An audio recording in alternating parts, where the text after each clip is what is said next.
ate it. Because he was too stupid. Excuses. Thousands. Who ate the apple? What happened? I don't know. Who ate the whole apple? What happened? I don't know. Allah ate it.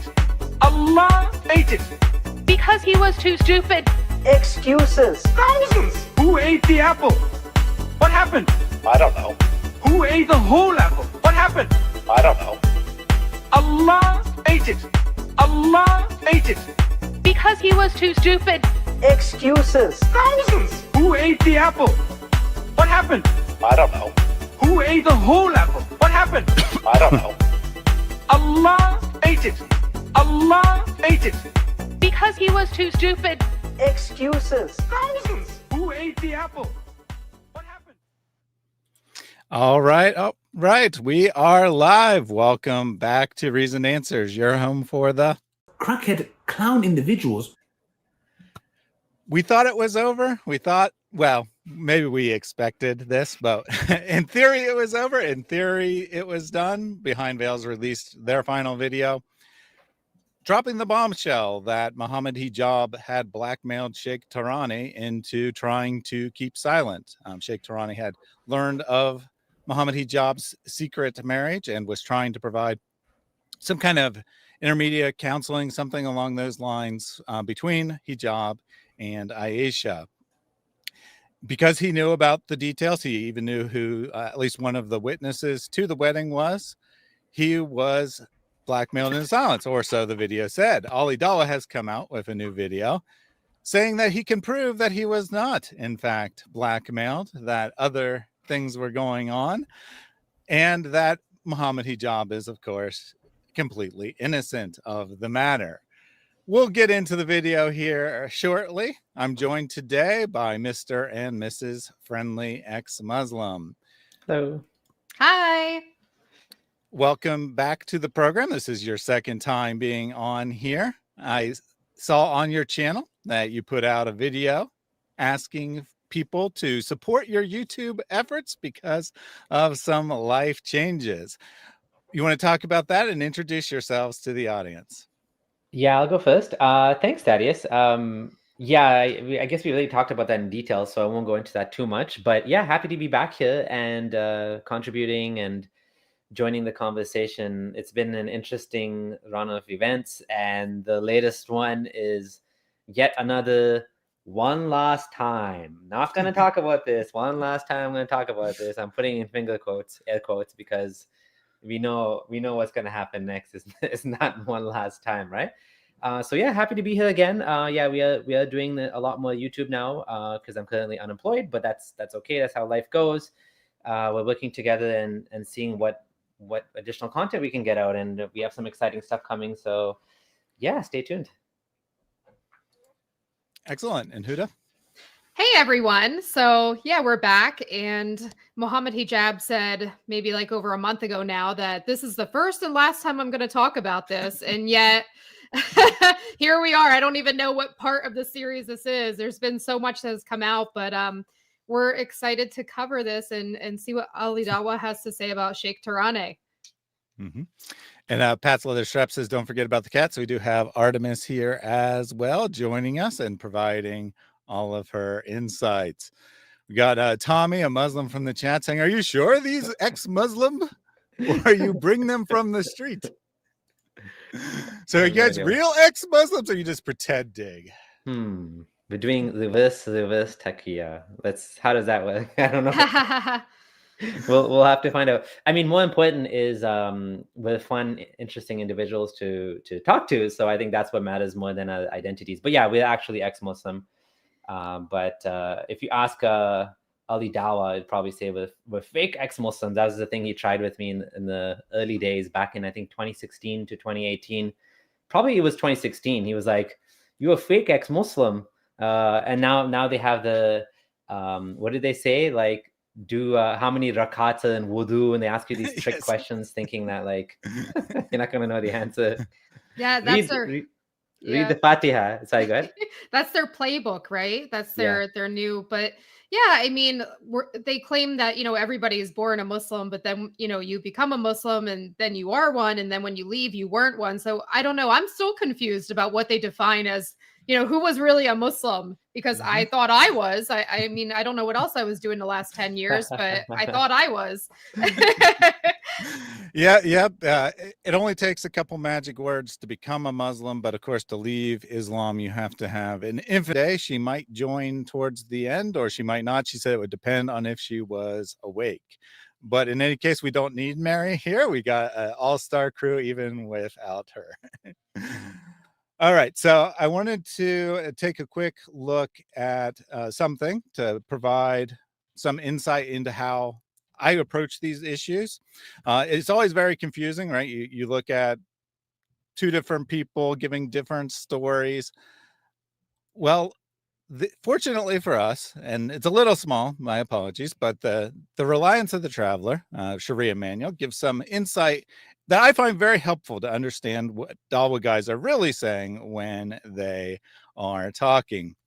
Quotes the famous hadith here that I did not hear him, meaning Muhammad, permit any untruth in anything except for three things: war, settling disagreements, and man talking with his wife or she with him. Then the commentary from the authors of the Sharia manual. This is an explicit statement that lying is sometimes permissible for a given interest. Scholars have established criteria defining what types of it are lawful. And then they go on and analyze it. But the helpful part, I think, here is what they say towards the end of it. So they've gone through, what's permissible, what's not permissible, when you can lie, when you can't lie. And then they say, it is not unlawful to lie when any of these aims can be attained only through lying, but it is religiously more precautionary in all such cases to employ words that give a misleading impression, meaning to intend by one's words something that is literally true in respect to which one is not lying, while the outward purport of the words deceives the hearer, though even if one does not have such an intention and merely lies without intending anything else, it is not unlawful in the above circumstances. So what they're saying is you're allowed to lie, but it's better if you say something that is technically true, right? Something that you can say, the words I'm saying are true in some sense, but I know the audience, the hearer, is going to perceive something completely different than what I'm thinking in my mind, and then they define that as not lying. And I found that, at least for Dawah guys, this is very helpful, because this is the principle that they'll often employ, whether they're consciously thinking of it or not. They'll say things that are very deceptive, on face value appear to be one way, and then you say, oh, yeah, that's a blatant lie. But then you look behind, you think about it, and oh, I see what he's doing, right? I see how he is saying something that is technically true, but gives the wrong impression. And so by approaching things from that light, I can often, at least in my mind, attain the actual truth, because what they're not saying is often more important than what they're saying, and how they're phrasing it is often very important. As the AP would say, deep, really deep. That's deep. And then we have not Mohammed Hijab, because it totally was not his channel or anything, saying something similar here. Sometimes a lie reveals more about the liar than the one it's aimed at.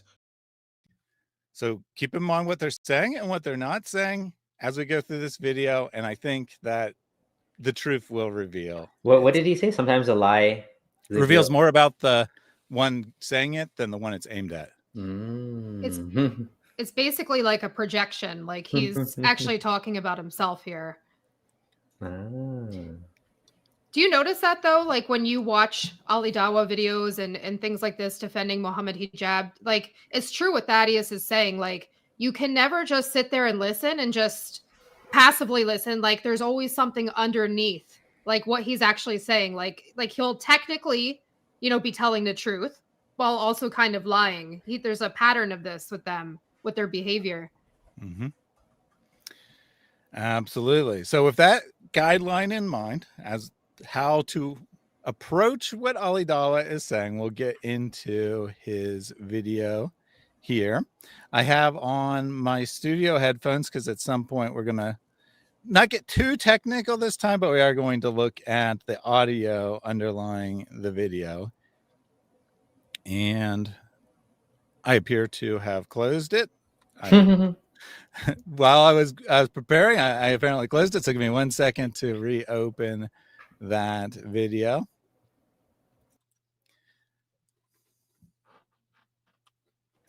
Can't see it though. Yep, I haven't shared it yet. Yeah. We hear you. All right, get that added here. So I cut off his minute or so introduction. Other than that, and I removed Aisha's real name. Probably a lot of people have figured it out by now, but just for principle, I went ahead and removed that. Otherwise, this is unedited from the original. The intro, as per all Ali Dawa videos, is just a portion of the video played again. So. Before we jump into the video, can I say a couple things? Absolutely. Yeah. So in this video, what we're gonna see is a whole lot of distracting, a whole lot of not dealing with what needs to be dealt with. So let's remind everyone, what are the most important things here? The most important things are, one, was there was an accusation of blackmail from Mohammed Hijab to Ali, from Mohammed Hijab and maybe with Ali Dawa involvement to this sheikh. There was a deadline given of midnight. If you don't do this and this and this by midnight, manufacture a false statement saying that, I deny the whole thing. I was misled. I was used by this woman, not an innocent woman. She's this lying woman, right? This liar. She made me do this, right? And I made a mistake and I apologize and I kissed Mohammed Hijab's feet and I respect him very much. He's the best. And Mohammed Hijab really didn't threaten me to say this. He didn't make me say anything. This is on my own accord. I love Mohammed Hijab. So this is what the real accusation was. This damage control video is meant to deal with those accusations of, and Ali Dawa is going to show us how it's affected him, because a lot of people are very, very angry. We're going to see something interesting as well. We're going to see that he's not going to actually bring up hijab. He's going to bring up himself. He's going to say, I never did this. But then we never said you did it. We said you were involved. We're saying he said Mohammed Hijab did it. So I think just as a precursor, before we watch the video, this is kind of like important context that what's happening here is a whole lot of distracting from the issue, a whole lot of distracting and basically a character assassination. So this whole video is a character assassination on Sheikh Mohammad Tarawneh to try to smear his name so that his reputation goes in the toilet as a punishment for what he did, which is to speak publicly, not even publicly, but it's public now, but to basically take one person, to basically take the side of that woman, Aisha, taking her side, we are going to harm you. So this whole video doesn't even discuss the actual thing. It's just a character assassination, right? So that's what I want everyone to keep in mind when we watch this. Yeah, but some spoilers there, but good context. Spoilers in that was one of the reasons I brought that up at the beginning, is because Ali Dawa will repeatedly say, I have never blackmailed Sheikh Tarawneh, but that wasn't the accusation, right? So what is he not saying? He's not saying Mohammed Hijab didn't blackmail. Right. So it's something technically true, but not a denial of the crime that was committed. It's a good reminder that with every video that's released by these guys, we're getting further and further and further away from what originally this all started with. So. Exactly. All right. So we'll dive into Ali Dawa here. Assalamu alaikum wa rahmatullahi wa barakatuh, brothers and sisters and dear friends. In this video, inshallah, I'm going to be answering the questions that people had, the clarifications, the misinformation, the slanders that have been done towards ourselves, that we have done a heinous crime, which is blackmailing our own teacher. So much so, the blackmailing was so severe that he ended up in the hospital. This is this version of Salman. This version, and why did he find the need to do this, which he thought was a golden bullet in the head of myself and Mohammed Hijab for that matter. Why is he saying it's Salman? Wasn't it? It was Mohammed Tarawneh who said this with his own words. It wasn't Salman ever said this. I mean, Salman said it, like, this is what I'm going to show you. Right. But like the words came from Mohammed Tarawneh. Yeah, and he'll never deny that. He won't like say these are fake clips or edited out of context or anything. Like his only accusation is going to be, oh, they were released without his permission, which I don't think is actually true, which we'll get into later when he makes that accusation. But notice he said we. The accusation is that we blackmailed him, but that was never the accusation. The accusation was that Hijab blackmailed him. Right, yeah.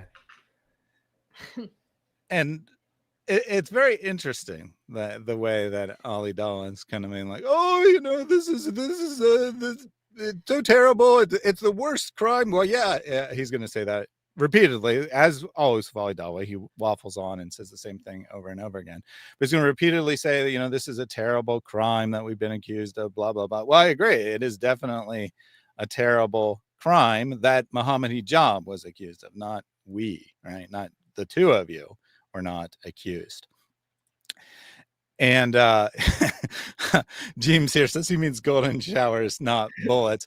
I was going to ask you guys if you know what a golden bullet is, because he uses this phrase over and over again. He thinks he has a golden bullet. But that's funny. He means silver bullet. Yes.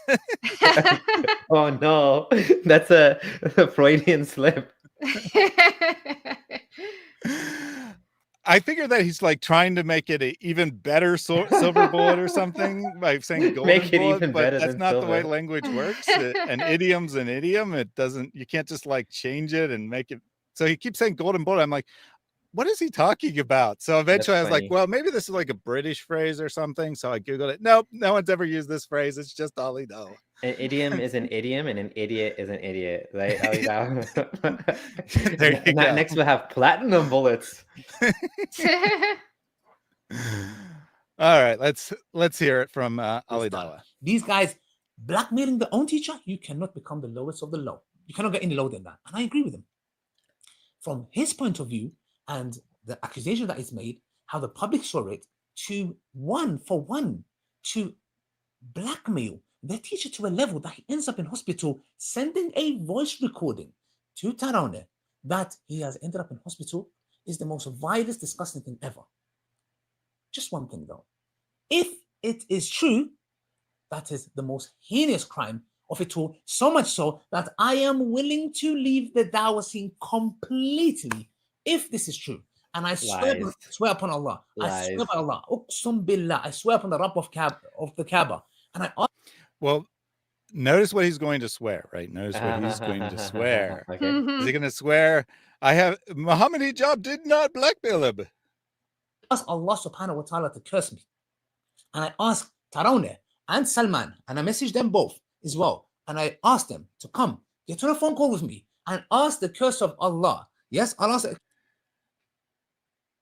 I paused it here for a second. Notice he doesn't show the whole message, even though it's like his own words there. Yep. He's constantly like, oh, I'm bringing all the receipts. And then he shows you half a conversation out of context. Like this is what they did in the previous videos. Like, oh, these are the texts that Mohammed Hijab showed me that proves he's innocent. And then like he looks at 3 texts from a long conversation, gives them in a different order than they actually occurred, and creates a story around it. Well, here, even on his own message, as proof that he did this, which he doesn't really need to prove what he did, what he himself said, right? Because he's saying it there, but he still can't bother to give the whole message, which is very strange. They work in a similar style too. It's like, I'm giving you 24 hours. It's like Hijab does the same thing. They all work with these like strict timelines and threats. Yeah. Yeah, I was gonna say one more thing, which is, I'm not a Muslim. I don't believe in Allah, but like I just find this so distasteful. This constant Allah curse you and Allah curse me, and like guys, come on. Like, is this how like civilized people talk? It's like so stupid. Like it's just like it's so unbefitting of like adults. Like, you're really gonna go to the extreme maximum, God curse me if I'm wrong? Like, okay, like, you're so like, do you really need to do that just to prove that you're telling the truth? Do people not believe you? So is your like statement so unbelievable that, and you have that little, people have that little faith in your words that you have to swear that Allah will curse you if you're a liar? Like, it's just horrid. Like, Yeah, you in know, the Bible, Jesus says, don't make oaths, don't swear oaths, just let your yes mean yes and your no mean no. Like, you shouldn't have to specially say, oh, I'm actually telling the truth this time, right? Because you should always be telling the truth. But apparently for the Dawah guys, that's not the case. They usually aren't telling the truth. So they yeah. have to go through special effort to say, this time I am, guys, really. I also wonder, what does that even mean? Like, Allah's curse is on you. Like, what does that even mean? Allah's curse is on women that don't agree to have sex with their husbands too. What happens to them? What happens to, like you can curse me all you want, Allah's curse, nothing's gonna happen. Like, it doesn't do anything. But I'm curious what they think it means. Like, what do you think happens if someone like curses themselves? Like, do they suddenly like lose their job or something? Do they they get hit by lightning? Like, what do you think exactly is going to happen to you after invoking Allah's curse? Because from all I can tell, nothing happens. So it's just one of those like pretend things to say to make yourself look better. Mm-hmm. Eddie's not even doing this right. He says, call with me and ask the curse of Allah on yourself if I'm a liar. That's not what you're supposed to do. You're supposed to say, Allah's curse is on me if I'm lying. Oh right? my But God, he wants that's so Talmud funny. to say, you need to ask for Allah's curses on yourself if I'm not lying. That's actually funny. He reversed it. It's like, ask Allah to curse yourself if I'm a liar. What? Okay. That's really strange. Yeah, that he meant I'm not a liar, but he actually just wrote I'm a liar because he'll say I'm not a liar. Freudian slip again. Yeah, but when he recounts what he said in the text, he actually says not a liar. I just want to ask one more thing. At this point, he knows hijab intimately. He clearly knows hijab threatened him. Like, he knows this. Everything he's doing after this point it's all lies. Like, let's just call it out. He knows for a fact that this is true. This really happened, and he's doing whatever he can to defend hijab. So this guy's the opposite of what he says he is. He's gonna say, like, I only care about Allah. He doesn't care about anything. He cares only about himself and Mohammed Hijab at this point, and he's gonna do whatever it takes to save him, even lie. Yep. All right, let's hear his challenge in his own words. Curse of Allah on myself if I'm lying, and I asked him specifically, Salman, if I am lying on this matter, and he knows I am not. Brothers and sisters, I'm about to show receipts, because I know everybody says wallahi, wallahi, by Allah. Salman with his calm tone, and by Allah, and by Allah, and by Allah. You think to yourself, somebody who takes an oath, surely he will not lie. One thing that you guys have missed out, brothers and sisters, is the following. Ali Dawa said, in order for you to know what justice is, you have to hear the other side. And this is the reason why, brothers and sisters, I took 10 days out. I done istikhara. I consulted with my elders. I consulted with brothers that I know. I even sat down with Mohammed Tarawneh myself, face to face with 3 witnesses. And I'm going to tell you what. So he says, I spent 10 days working on this video, which is quite a long time for Ali Dawa to spend on a video. He put a lot of effort into this. He really tried really hard and investigated the matter, consulted experts, teachers, advisors, scholars, even Sheikh Tarawneh himself. You'd think that would be the very first thing you would do is consult him. But in any case, he wants to make it clear that this is his best effort to defend Mohammed Hijab here, I think. 10 days of work, guys. Just keep that in mind. Exactly unfolded. And I, from the best of my ability, I'm not going to try to bring up things because I don't want to harm his family. I want this to be done in the Sharia Council. And I will tell you why he really ended up in hospital and if he ever was blackmailed. So there's what we're going to find out. We're going to find out why Sheikh Tarawneh was in the hospital. Was it because of blackmail or was it because of something else?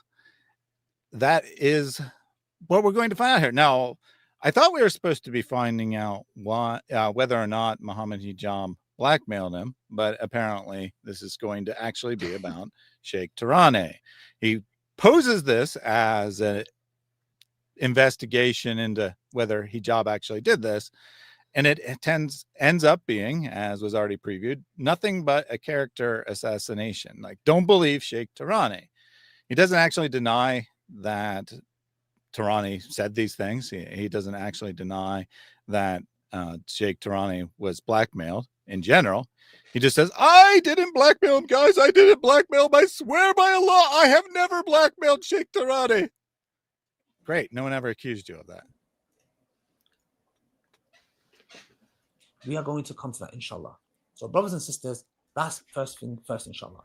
Moving forward, brothers and sisters, why did Salman find the need to twist this story and release audio recordings, which I have messages, which we're going to hear recordings right now, of Mohammed Tarawneh claiming that Salman took an oath by Allah that he's not recording him. And number two, we're going to read messages of Mohammed Tarawneh saying to Salman, leave me out of this situation. I don't want to be involved. Not because he's blackmailed. Not because he's blackmailed. And I am about to prove that. Brothers and sisters. Guys, he's going to prove it. I call this stream Gaslighting 101 for a reason. He constantly is telling the audience what they're supposed to think. I'm going to prove this. This is the proof. This is what happened. This is what you need to believe, over and over again, instead of just giving evidence. I'd say about 80% of the video is him telling you what to think. I noticed that with his style, like, because I don't really, even when I was Muslim, I didn't really watch him. But like now that I'm watching these videos, that's absolutely his style. He tells you what you're supposed to think, what you're supposed to believe. Then he takes all these detours, and you never actually like get the answers you were supposed to get to begin with. Yeah, he what he just claimed is that he's going to show voice. Well, we're going to find out why Salman played these voicemails. I mean, I think I know why he played the voicemails, because they make it pretty clear that Sheikh Tarawneh was being blackmailed. And I know Ali Dawa's audience probably in general has not watched all those videos, but I'm sure that most of the people in this audience have. So just compare the amount of material that Ali Dawa has on his side compared to the amount of material that Salman has shown. And also keep in mind that try to think about what he's not showing you. Let's hear the first recording for ourselves, inshallah. When this matter was brought up, I asked him specifically, is this call, is it recorded?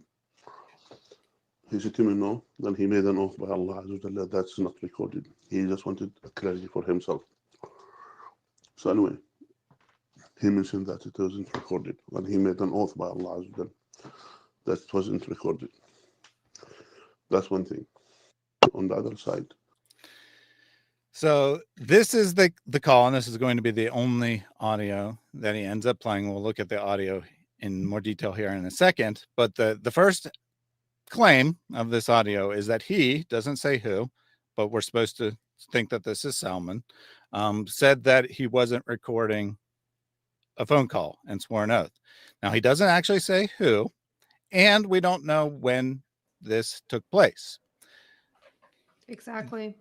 Yeah, this is the thing. They keep bringing these clips where, we know for sure that the Aisha one where she said, I never got married was a fake because she confirmed it.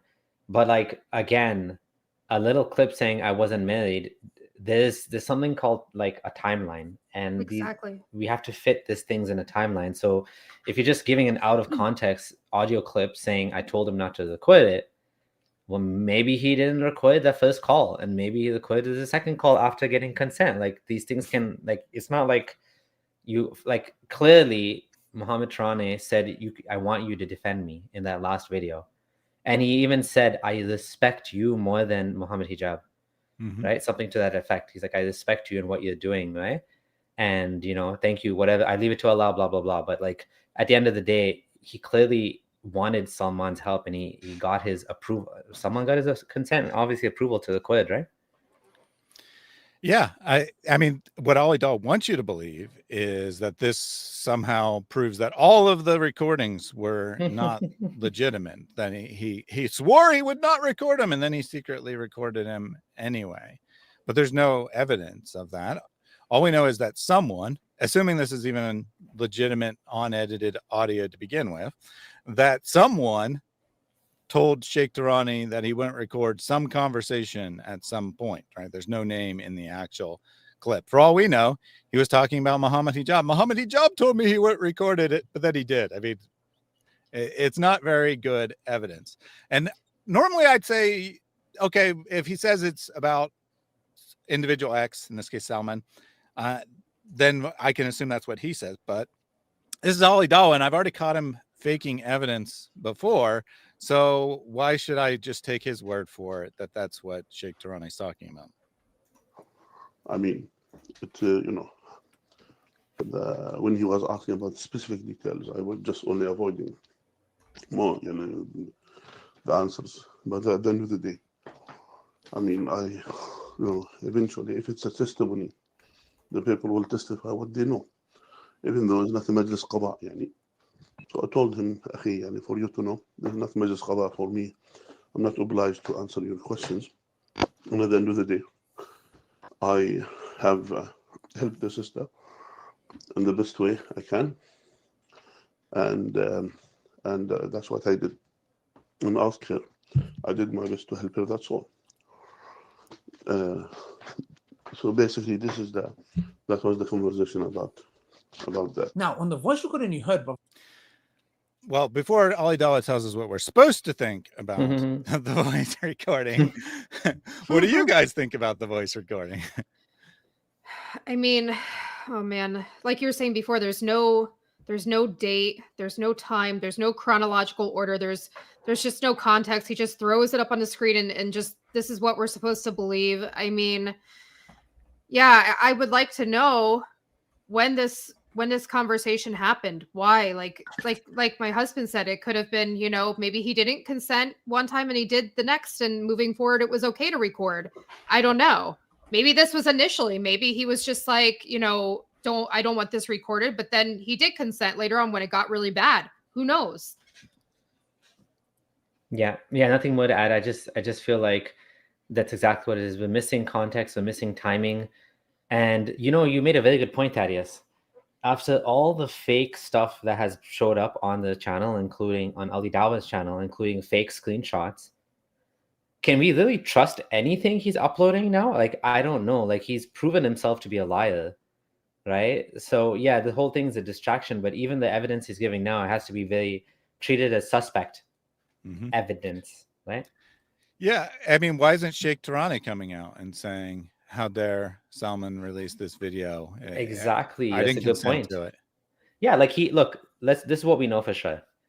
Ali Dawa, if this was actually the way he's saying it, he could come on stream with Sheikh Tarawneh and say, like, look, let's have a conversation. But clearly, Sheikh Tarawneh is not going to do that, because now he's being character assassinated by this guy. So if I was Sheikh Tarawneh myself, I wouldn't trust this guy after what he's done. Or because, as he said in the other video, as soon as he found out, that's another important context, actually. Let's remind everyone. When Mohammed Tarawneh found out that Mohammed Hijab was the man in question here that did the hotel marriage, he was like, oh shit, I don't want to be involved then, because this guy is blackmails people, and I've seen him blackmail others, and I don't want to be pulled into this. He was unwilling, he was reluctant, let's just say he was reluctant to get involved because it was going to get worse, right? And for him, and that's exactly what happened. So he was right, and this is what happened. They're using the combined, he says in the beginning of the video, having a platform, a Dawah platform, is an amana, meaning a responsibility in front of Allah, and we have to use it for good, yet he's using it for evil here, and he's lying, right? So it's interesting sort of characters that we have, representing Islam now. All right, so this is the audio here. I'm not going to spend a huge amount of time on it, but the gist is that there are marks of this being edited clip.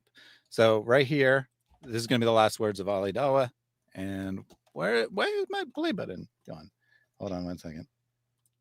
It's probably You're using Audacity, a man Yeah. after my heart. There we go. There was another Audacity window open and it wanted to play in that one. So I fixed that. All right. When this matter was brought up. I'm sorry. It was Sorry, what clip is this? What are we listening to here? so this is the video. This is the straight download, false accusations backfire on Salman. So this is Ali Dawa's video, the same video that we're watching. Yeah. But this is the audio brought in to here. Okay. Well, why are we doing it as audio? Just out of curiosity. I don't follow. You'll see here in a second. Okay. There's a plan. Right. And I had it at the wrong point. So my apologies here. I got to find the right point in this. Brothers and sisters, I'm about to. One thing that you guys. That was my goof up there. I had the right part, and then I Face-to-face with- accidentally moved it, and then it wasn't at the right part. I want this to be done in the Sharia Council. I want this to be done in the Sharia Council, and I will tell you. You know what? Let me just go over to the other video and see the timestamp. Yep, 4.5, and I cut the edge off that, so it should be like 5.5. All right.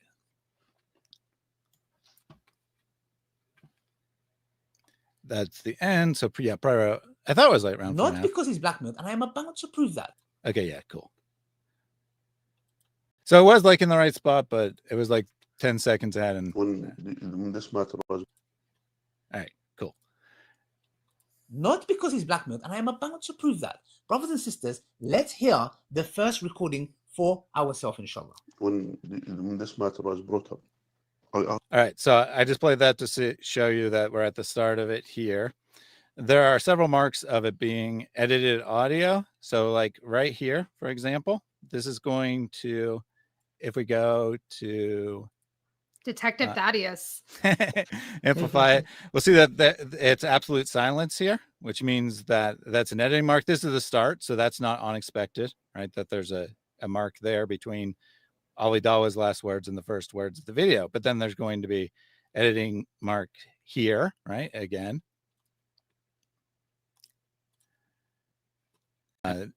Absolute silence, and then right here as well. And then just to demonstrate here, this. So I amplified the silence, so you got a little bit of background noise, then the absolute silence, and then what's actually going to be a breathing mark. But it might not be obvious, it might be too small to tell, but it's very sharp here. It doesn't like gradually build into it because the audio before that doesn't exist. It was cut there in the middle of a breathing mark. Here, a different silence has a breathing mark, and you see the pattern's different, right? It gradually builds, and then it has the sharp spike to the maximum volume, and then there's a click afterwards. So the breathing builds, and then there's a, he's like hitting his desk or something. That happens throughout the audio, that there's like a tapping sound. So you see the difference here with the edited audio. It like picks up in the middle of a breath. With the real unedited audio here, you get the whole breath. So editing here, and then there's like one or two, and then there aren't any for a long time, and then there's a couple later on. So let me just replay that first portion there where there are multiple editing marks in it. Why it's edited, who edited it, I can't tell you. For all I know, Sheikh Tarawneh edited this before he gave it to him. When this matter was brought up, editing mark, specifically, editing mark, is this called is it recorded? And then right here as well. So is separate from call. And then when I brought this up, is separate from saying, was it edited, right? So for all I know, it's possible that, Sheikh Tarawneh recorded this himself, edited his own audio, and then sent it over. Possibility, but someone edited this audio. Why, right? One possibility, and I don't know, right? I don't know what happened, but one possibility is that they have edited something where he said something slightly different and then put the call in there, right? Because they wanted him to say something about a call not being recorded. It's weird that there's 3 editing marks in this tiny little section here. And then as we go through the rest of it, I'm going to amplify it, but then I'm not going to. That's so interesting. Yeah. So Sheikh just Tarawneh visually, you can doesn't- see there's no other silence here until this point, right? So it's not like it's just always silence in between him speaking. Go ahead. I was just gonna say I highly doubt Sheikh Tarawneh is the one doing the editing here. Yeah, it seems a little suspicious, to say the least. Now, there could be other reasons why I edited it. Maybe they edited it because there was like, bad background noise or something, and he wanted that part to be silent. Doesn't prove that he rearranged the conversation and changed what was being said, but it certainly raises that as a possibility. And this is Ali Dawa here, right? We have no reason to trust him. This will be the last one I show. You could go through the whole thing. There's a couple other editing marks, but for the most part, it doesn't happen. So you can see, silence here in the middle of it. And then there's also a visual cue that it's on the other side. You hear that sharp poppy noise? Mm-hmm. On the other side. That normally happens when you edit audio and you have 2 dissimilar sounds next to each other. And so that's also a mark of being edited. So I heard that while I was just playing, and I'm like, yeah, I bet you this was edited. Went in and found it edited. And then there's a much less pop right here. But some, but not like make it super, super ridiculously loud.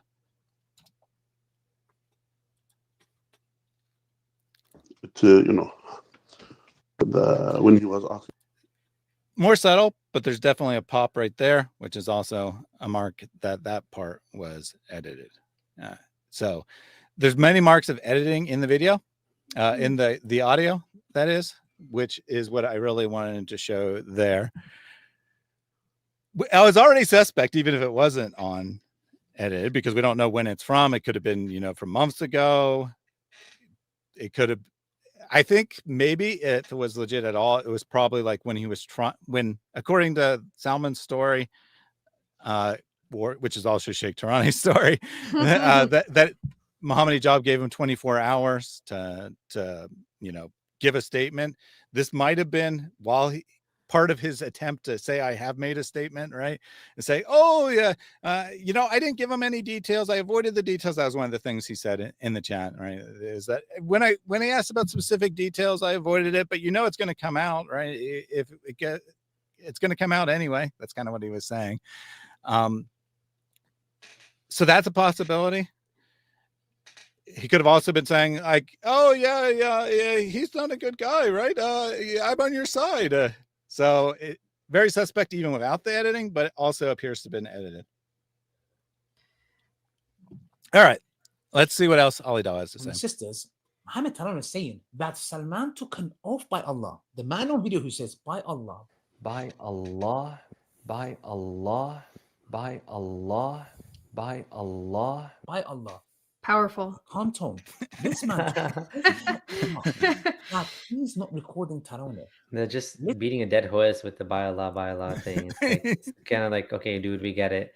It shows you like how little he has to show. That he has to like overemphasize these things. Yeah. Yeah, and I mean, he's was saying by Allah, I stand behind my videos, basically.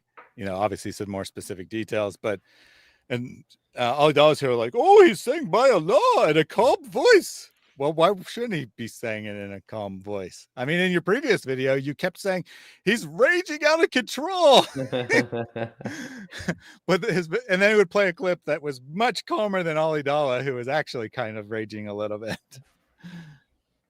little did Mohammed Tarawneh know, not only was he secretly recording him, he also published the recordings, which you guys heard, yes, which you heard. And here is Mohammed Tarawneh pleading with him in messages, which I want to show you guys, inshallah. This is Salman messaging him. We'll have Ali Dawa read it, but notice anything right off the bat? I know the text is small for the audience, but notice anything right off the bat with this conversation? No? What is it? Okay, yes. It You're starts the in the middle of a detective. message. Starts in the middle of a message. Ah. All I know is just going to read it right there. He's just going to say, you sent him using you in an effort to, etc. But it's clearly the end of a previous sentence. So this is what this text is this is Salman, or at least for some reason is labeled Dr. Mohammed Jordani, who I Googled for, not a public individual, no idea. Maybe that's someone who works for Behind Veils, possibility. I don't know who that is, but Ali Dawa is going to say that this is a conversation between Tarawneh and Salman. Salman is in the white, Tarawneh's in the green. So it appears that whoever's sending this, whether it's Salman or someone else on Behind Veils, they're alerting him that Mohammed Hijab, or not Mohammed Hijab, has put out a video in which he's being used as a tool, right? He's being used to attack Aisha and attack Behind Veils, letting him know that this has happened, right? That's why it's cut off here, I think, because it probably is something like, he used the message that you sent him, using it in an effort to be a witness of false accusations, but they cut that part off, right? So that you don't see what it says above that, because Ali Dawa doesn't want you to realize that this is being sent in response to the first false accusations, not Mohammed Hijab video. All right. Right. This is probably very, very early on, right? That's what you're saying? Yes. Yeah. I guess that's not very clear from the context here. And that's the playbook that he's using. It's to pull things out of context and to put them and to make the timeline, like, muddy the waters is what he's trying to do. He's trying to muddy the waters by taking something very early on, which is Mohammed Hijab's playbook too. I'm going to show you some text messages from freaking 2 years ago where she was showing interest in me. So therefore she must be crazy stalker woman, right? But not showing any of the recent messages, which, Aisha dumped the whole entire set of messages fully on the Behind Veils website. So now we've seen the recent conversations with Mohammed Hijab, and of course he didn't want us to see that. What he wanted us to see was a specific part, and this is what Ali Dawa is doing too. He's trying to show something early on, and again, this is fair. This guy didn't want to get involved. Nobody wants to get involved with Sister Aisha, but he got dragged into it. And so, the other interesting thing is Huda actually sent me a link that just 2 years, not even 2 years ago, he had Mohammed Tarawneh on his channel, right? I pasted the link in the chat there. He was on the channel with him. So funny how quickly they flip sides, right? When someone does something that, suddenly now you're going to go against them, whereas you were just a friend like not that long ago. But it's interesting too, because what we're about to see in the future, I'm not going to spoil it for this video, but we're going to see some things that apparently Tarawneh was accused of, and they're so heinous, but yet he's inviting him on his channel and hanging out with him. And, it's like, okay, can you explain that? I'd like you to explain that in your video. That doesn't add up to me. So if this guy is as bad as what, you're trying to make all of us believe, then why are you hanging out with him? Why are you associating with him? I think you made a mistake not deleting that video. Yeah. Yeah, he should have gone and made sure to delete that before he posted this video, because then people might not have realized. Yeah, let me, if I can just share my screen for 1 second. Yep.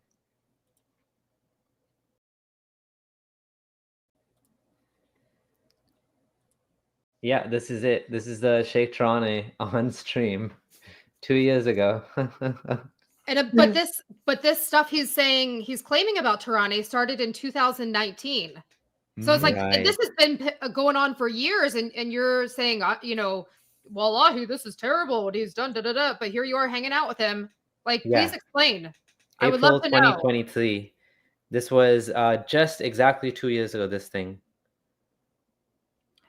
All right, that's it. That's all I wanted to show. Just link Okay. it for a second. Yeah, and I put that link in the live chat for the audience as well if they want to check that. Seems like we have 2 detectives in a conversation right now. Nice.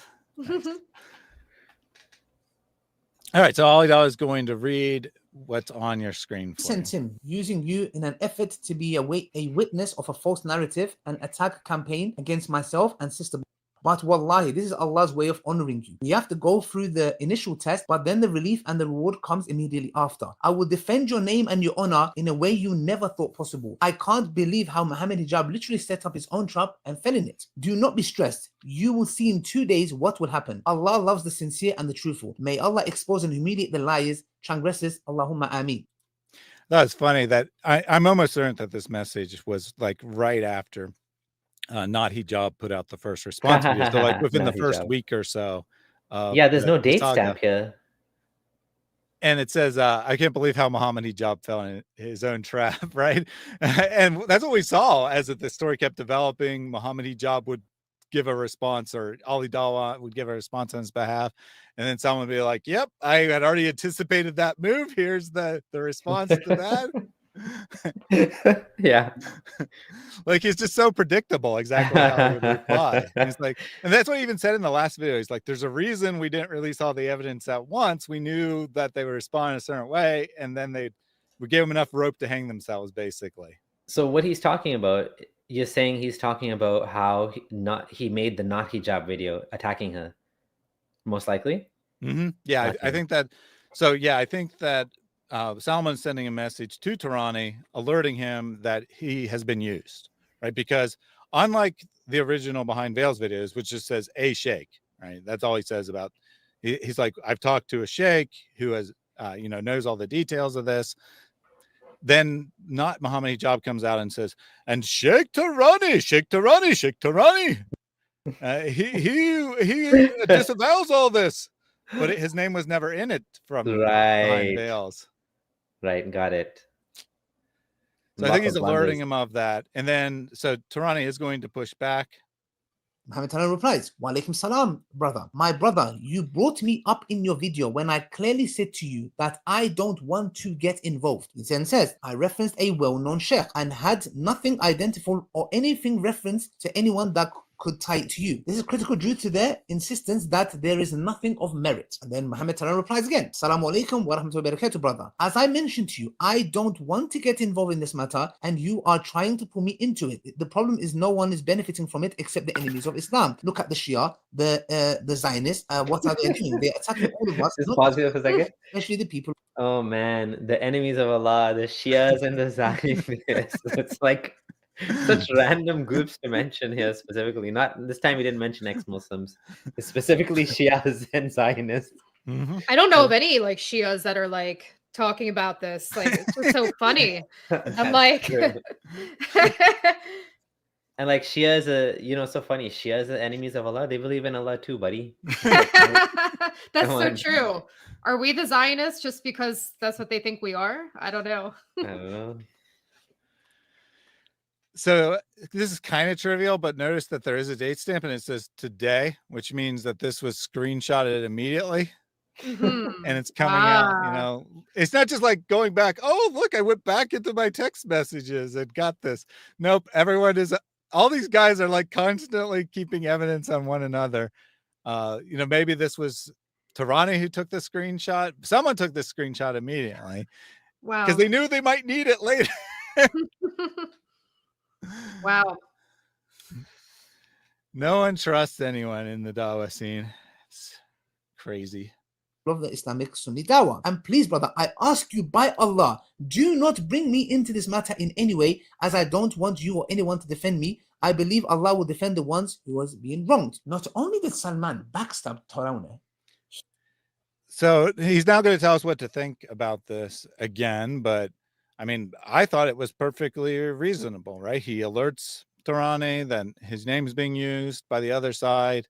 Tarawneh says, well, you originally mentioned me. And he says, yeah, but I didn't name you. No one could know who it was. It was very, I had to say that we have evidence from a sheikh, right? So they won't say it's just Aisha's testimony. Of course, in their videos, they constantly just, oh, it's only Aisha's testimony. It's only Aisha's testimony. There's no other evidence.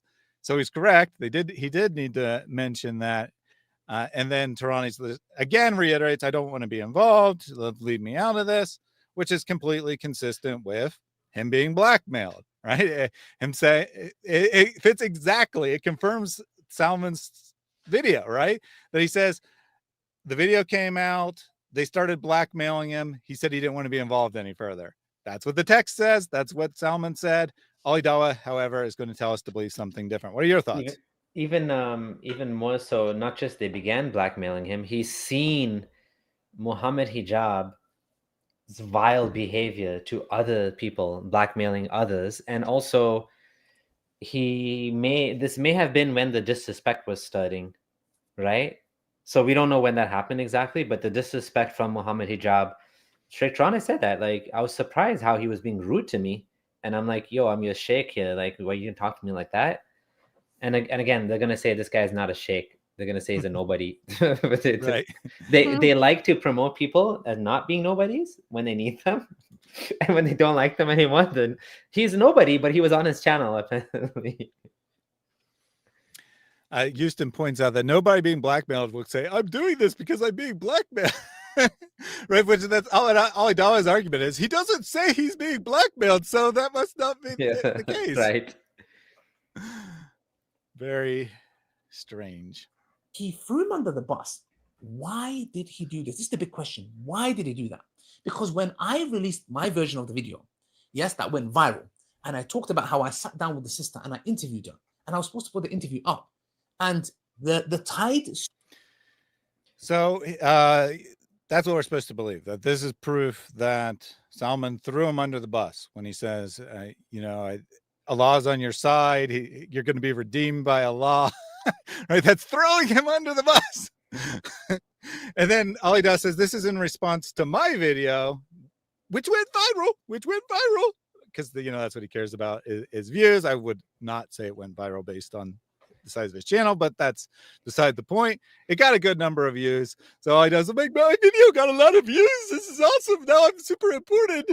So he's responding to me, except the timing, I doubt this makes any sense. Yeah, one more thing. There's a comment in the chat which I thought was interesting from Una saying, I still remember Hijab claiming he was being blackmailed for something he didn't do, which is weird. Do you know what she's talking about? I know what she's talking about. Is this the Elon Musk? Yeah, I think so. That's not real. That was a set. He was priming. I think David Wood mentioned this, and he's probably right. I didn't look at the timeline, but it seems to make sense that he's trying to convince his gullible fans that he's being set up here by the Zionists and the Elon Musk. And when I saw that video, I was like, and he's like, my life is in danger. Like, I was like, what the hell? Elon Musk is after you? And then almost to disprove himself, he made a video, Mohammed Hijab, making fun of Tesla, like attacking Tesla, and nothing happened to him. Like, after saying Elon Musk wants to kill me, he's like, yeah, I'm going to talk about Tesla, and like literally crickets. It's like, I don't think he actually even knows who he was, dude. That's the narcissist in him. I'm so important. Elon Musk wants me. Yeah, that's a lying narcissist in him. Yeah, I think that that's exactly right, that he set this up, right? He set it up as a possible excuse for when inevitably, because at this point, Behind Veils was investigating this for 8 months, and it was less than 8 months ago he put out that video. So he knew there was a good possibility this would come out at some point. So I think he set that up, that he could just claim that, they're working for Elon Musk or whatever. Then he didn't actually do that, but I think that's why he made that claim, is that he was setting up an escape for him if he got into trouble. And then but when the time actually came, he decided to go a different route. Lori is saying, I'm being framed by Elon Musk and the Matrix. The Matrix is after me. Yep. I can't do Andrew Tate impressions. I can only do David Wood's voice. I gotta learn all these voices. And Nathan says, easier to control the narrative if you're the one speaking first. Yeah, that's exactly right. Hijab knew this was possibly coming out, and is like, all right, here's what I'm going to do. I'm going to say that Elon Musk is framing me. All right. So what do I need to do to make that plausible? I need to start attacking Tesla. I need to start attacking Elon Musk. And then I can say he's framing me in revenge. But then he didn't. Yeah, the attacking Tesla thing was because of Tommy Robinson. It's because Elon Musk supported tweeted Tommy Robinson stuff. So it's like, it wasn't related to this, but it kind of disproves his point that Elon Musk is after him and he's so scared, right? Mm-hmm. So, yeah. Yep, totally. Swiftly changed. It changed towards Salman being attacked because people saying, firstly, where is your evidence? You have no evidence. Mohammed Tarawneh was not a witness for this so-called marriage or nothing. So Ali Dawa says his video came out, which changed the narrative. Suddenly everyone was attacking Sheikh Tarawneh. Does that match your memory of events? Was suddenly everyone like, oh, Sheikh, No? I mean, Salman made this up. Sorry, I misspoke there. So, Ali Dawa came out with his video basically saying, oh, Salman's such a liar. He's disgraceful. He has bad character. And then according to Ali Dawa, suddenly everyone turned on him and he had to come up with this new plan to redeem himself. That's what Salman. we're supposed to believe. Yes, Salman. No, that's not what happened. I didn't see that. I don't know where you got that from. It's kind of making up stuff. Yeah, because when I went to Ali Dawa's video, which would in theory be the most positive audience for his own video, most of the comments were saying that it was disgraceful of Ali Dawa. Yes. This is pathetic of him to try to go to this level. Yeah, and Ali Dawa was going to admit that even now he's getting backlash for the involvement with this, what do you call it? The blackmailing. But apparently it changed the narrative so that, Salman had to come up with a new thing, a new response. And now he's going to play an earlier clip from Sheikh Tarawneh, which I think is either the same or the same material as what's been in previous videos, where he says that he didn't witness the wedding and no one ever said anything to the contrary. Swiftly changed. It changed towards Salman being attacked because people saying, firstly, where is your evidence? You have no evidence. Mohammed Tarawneh was not a witness for this so-called marriage or nothing. As I said to you, Pause it for a second. Wallahi, I was not involved. Yeah, this is dishonesty again. Mohammed Tarawneh was not involved in the marriage, but he was aware of the marriage. Mm-hmm. He spoke to Sister Aisha about being married, and he spoke to Mohammed Hijab about being married. Mohammed Hijab admitted to him that he got married to Sister Aisha and apologized, supposedly. So what we have is she didn't ask him to be involved as the actual the actual imam. So he wasn't the imam of the marriage, or he wasn't the wakil of the woman, but he knew about it and he spoke to witnesses. He found out who the witnesses were. Right. He has all of this basically evidence, right, that this happened. So he's a problem that needs to be eliminated. So what they're going to do is just throw as much dirt as they can on him now and try to suppress his voice in this matter. First, they're going to make it look like he denies it. But Yeah. again, this is probably early on. But then they're going to throw dirt on him. Yeah. Yeah, because they're the ones who appealed to him as evidence, right? Not Mohammed Hijab appealed to him as evidence. I've gotten this voice note from Sheikh Tarawneh, which says that nothing ever happened. He denies the whole thing. And then he plays it, and all he actually says is, only Allah knows for sure. I don't want to be involved. Right? He doesn't say that Hijab's innocent or anything. And this is the note they blackmailed him to get, right? Even in that note, he doesn't really support Hijab. But again, notice what he's saying and what he's not saying. What he says, he was not a witness to the marriage. Well, that's technically true, right? He wasn't there. He wasn't one of the required eyewitnesses for it to be an Islamically valid marriage. But that doesn't mean he doesn't know about it. And that's all was ever said by Behind Veils, is that he found out about it. He did some investigation. He talked to Hijab. Hijab confessed. He found one of the witnesses. The guy confirmed it. He refused to, testify himself, but he Tarawneh, is willing to testify, even though the eyewitness of the marriage said that he would refuse to testify. So it's completely consistent with what Behind Veils has been saying, that he's not a witness, he's not the wali, whatever. That's not ever the issue.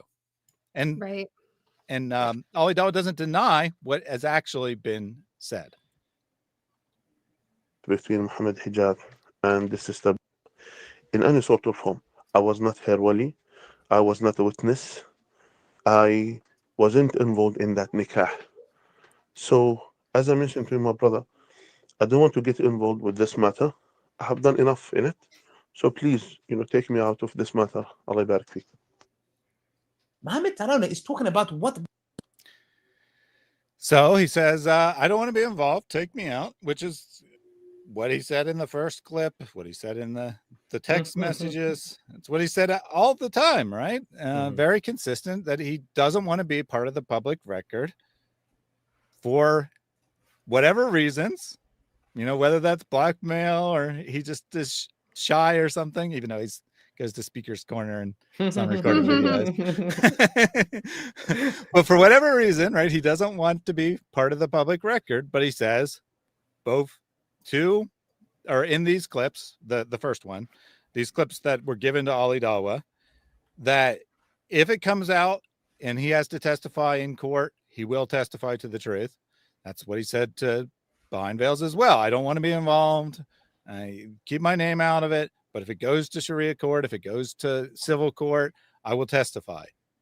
So completely consistent throughout.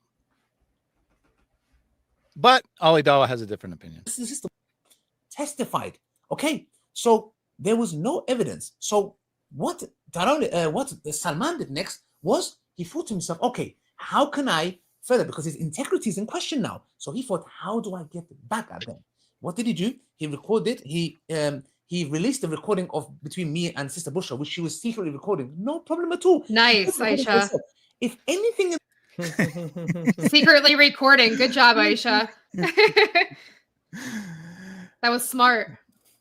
So, notice he keeps confirming things, right? He's confirming that's a legit recording. That is actually the conversation that took place. But, Salman, he released it to get revenge on me. that recording, I was actually attacking Mohammed Hijab in that matter. If I am biased, why would I do that? Why would I ask the sister to go public? Which shows that I was not biased. And also, he just confirmed subtly, but he just confirmed that in that video that we found about him talking about an unknown person and saying, I told her to go public. I told her to go public. He just confirmed that he was in fact talking about Aisha in that video. And Mohammed Hijab. Mm-hmm. And also, he's saying I wasn't, what did he say? I'm not biased, but he didn't once mention who it was. He didn't once mention it was Mohammed Hijab, and he never released the video. Exactly. So how is he not biased? He's not biased, but this video never reached the internet, and then apparently he lost it or deleted it, and just it didn't exist anymore after being on the internet for how many decades, Yeah. Yeah, and he even shows us the text conversation between him and Mohammed Hijab, where after this went public, Hijab's like, you still got that video? Like, maybe we can take something out of it and use it to our advantage. And he's like, no, I deleted it like you told me to. Yeah, that was not Hijab. That was him with some other guy that works with him on the recordings. But either way, right? He proves that he deleted it after being told to delete it. Yeah. Billah, Allah's my witness. I was not biased. I heard the story until I heard the other side and realized that she was not only lying, then she... Until I heard the other side and realized that it was Mohammed Hijab. That's That's funny.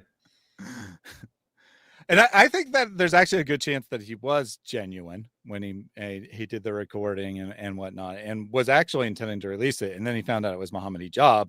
And then he's like, never mind, I can't do it. If it's my buddy, it might come back to him. She was allying with the enemies of Islam and going and giving information to the most heinous enemies of Islam, subhanAllah. So that's why I refused to release it. Now Salman realized that's not enough. Then he brought this. Another subtle lie there. the reason he released it is because she was going to the enemies of Islam, which we What? have What one did of, that one of mean? those enemies of Islam here, Abdullah. It's Because like, go Good. ahead.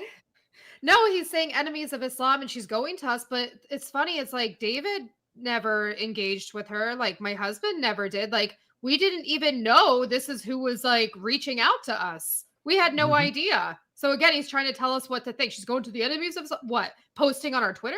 Like, and we didn't even see it or respond or like, I mean, she even commented on one of our I think YouTube videos, didn't she? But we didn't know who this was. So it's like, again, he's trying to tell everybody else, that she's trying to contact us. And she was like, plotting against him. I mean, we didn't even know any of this until they started talking about it. Yeah, let's put this whole thing into context. She didn't reach out to us first. She went through the Muslim community. True story, yeah. And she tried to deal with it privately. She tried to educate. She wanted the community to be educated. She wanted an apology, wanted some sort of maybe settlement, whatever she wanted, she didn't get with the Muslim community. So, and according to her, the timeline is Ali Dawa told her he wasn't going to release the video. Then in desperation, she started reaching out to right. That's a good point. But he just claimed he didn't release it because she was going to non-Muslims. Oh, come on. And also, like, how does that change what you have to say?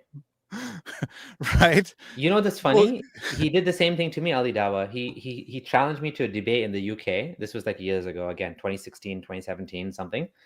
Then he's like, I posted on my Facebook, which again, why is that bad?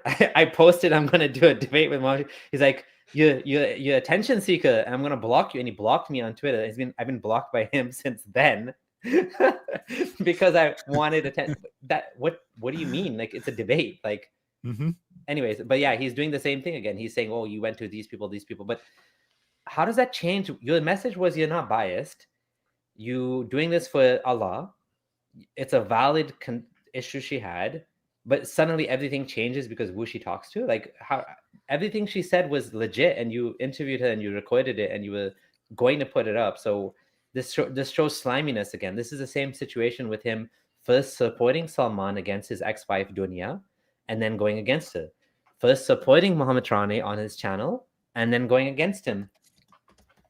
They want to keep everything contained within that community, sweep it under the rug. They were even trying to do that to begin with this. Tarawneh is like, talk to her. He told Ali Dawa, talk to her, try and make this right. She wants to be heard, this and that. And they didn't want this to come out that it's actually Mohammed Hijab. They want to handle everything within their own community, control the narrative. If she comes to us and talks to us, we're going to give her freedom to speak how she wants. And we're going to give her the ability to tell her story how she wants. They're not going to give her that. That's true. Absolutely. Yeah, that's true. Like, a lot of this is framing, right? They're gonna try to put this in a certain way that actually fits their narrative, right? And she doesn't want to fit their narrative. She wants to just say it as it is, right? You know what? It's their fault by not putting that video out, by not sticking up for her, by not helping her at all. Like, this is their own fault that it's gotten to this point. They could have handled this. They could have handled this the right way. Make him say sorry, give her money, whatever she needs. They didn't do any of that. And now here we are. And it's like, how many videos later they're trying to just distract and still not, acknowledge what really happened. Yeah. According to my reconstruction of events, Sheikh Tarawneh intervened. He got her to agree that if Mohammed Hijab apologized and a video without any names, anything that was specific, just to warn people that this kind of thing happens, was published, that she would be quiet, that would be the end of it. Apparently Mohammed Hijab did apologize, and then Ali Dawa recorded the video, and all he had to do is release it. But I think Hijab said, nope, this is too obvious that it's about me. Someone will figure it out. And, some of my friends know enough to be able to figure out that this is talking about me. It'll get back to me. It'll ruin my reputation. We're not publishing it. I think that's what happened. And then as a result, she ends up going to Behind Veils. They end up publishing way more information than would have ever been published if Mohammed Hijab just didn't have such a big ego. Yeah. You know, I have a bit of a background in criminology, right? So one of the concepts that was always interesting to me was restorative justice. With restorative justice, what it is the offender, let's say Mohammed Hijab, you know, usually in restorative justice, when instead of putting the person in jail, you know, they ask the victim what they want. Aisha's the victim here. You know, I'm sure what she doesn't want is for him to go to jail. She probably wanted something else, like, again, you know, maybe that video to come out. There's something missing here with what she wanted to get out of this situation to heal, and they're not giving her that. And if they would have, I don't think it would have turned out this way. Yep. All right, let's see what Ali Dawa says. So-called father into the matter. Let's just rewind, get that context there. Whoop. Dang it. That happens sometimes. All right, I gotta have to reshare it. Give me 1 second. Now, when you rewind, it gets stuck.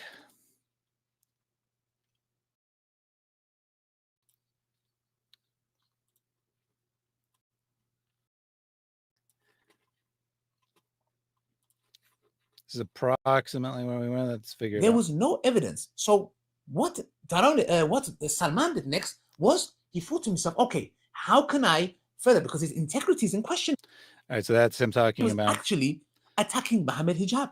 the video. If I am biased, why would I do that? Why would I ask this to go public? Which shows that I was not biased. And billah, Allah is my witness. I was not biased. I heard a story until I heard the other side and realized that she was not only lying, then she was allying with the enemies of Islam and going and giving information to the most heinous enemies of Islam, subhanAllah. So that's why I refused to release it. Now Salman realized that's not enough. Then he brought the so-called father into the matter of. You notice they use the language they use. It's very hostile language. It's not that we're critics of Islam. It's we're enemies, right? Like it's like a war, and we're the enemies, right? Mm-hmm. Timeline's out of order there, by the way. The father's testimony was first. The Aisha video was later. So he's reconstructed a false narrative by having things out of order again. And it's a so-called father, right? It's not her father. It's her so-called father, casting doubt on whether it's actually her father. Father, apparently. And if we go with the narrative, telling his father, telling her, do not marry me, you have no permission. So it wasn't working. Salman needed a golden bullet. And that golden bullet would have come how?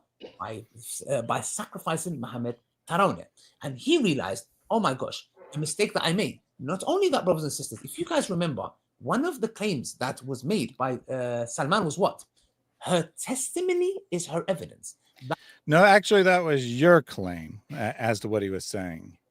He listed that as one of like 5 points, and you pretended that was the only point that he made, and you're just going to keep saying it. That's where I did a video and talking about Salman's ex. And if we said, okay, Salman, if this is your condition, then does that mean Dunya's testimony is her evidence against you and her heinous accusations about you?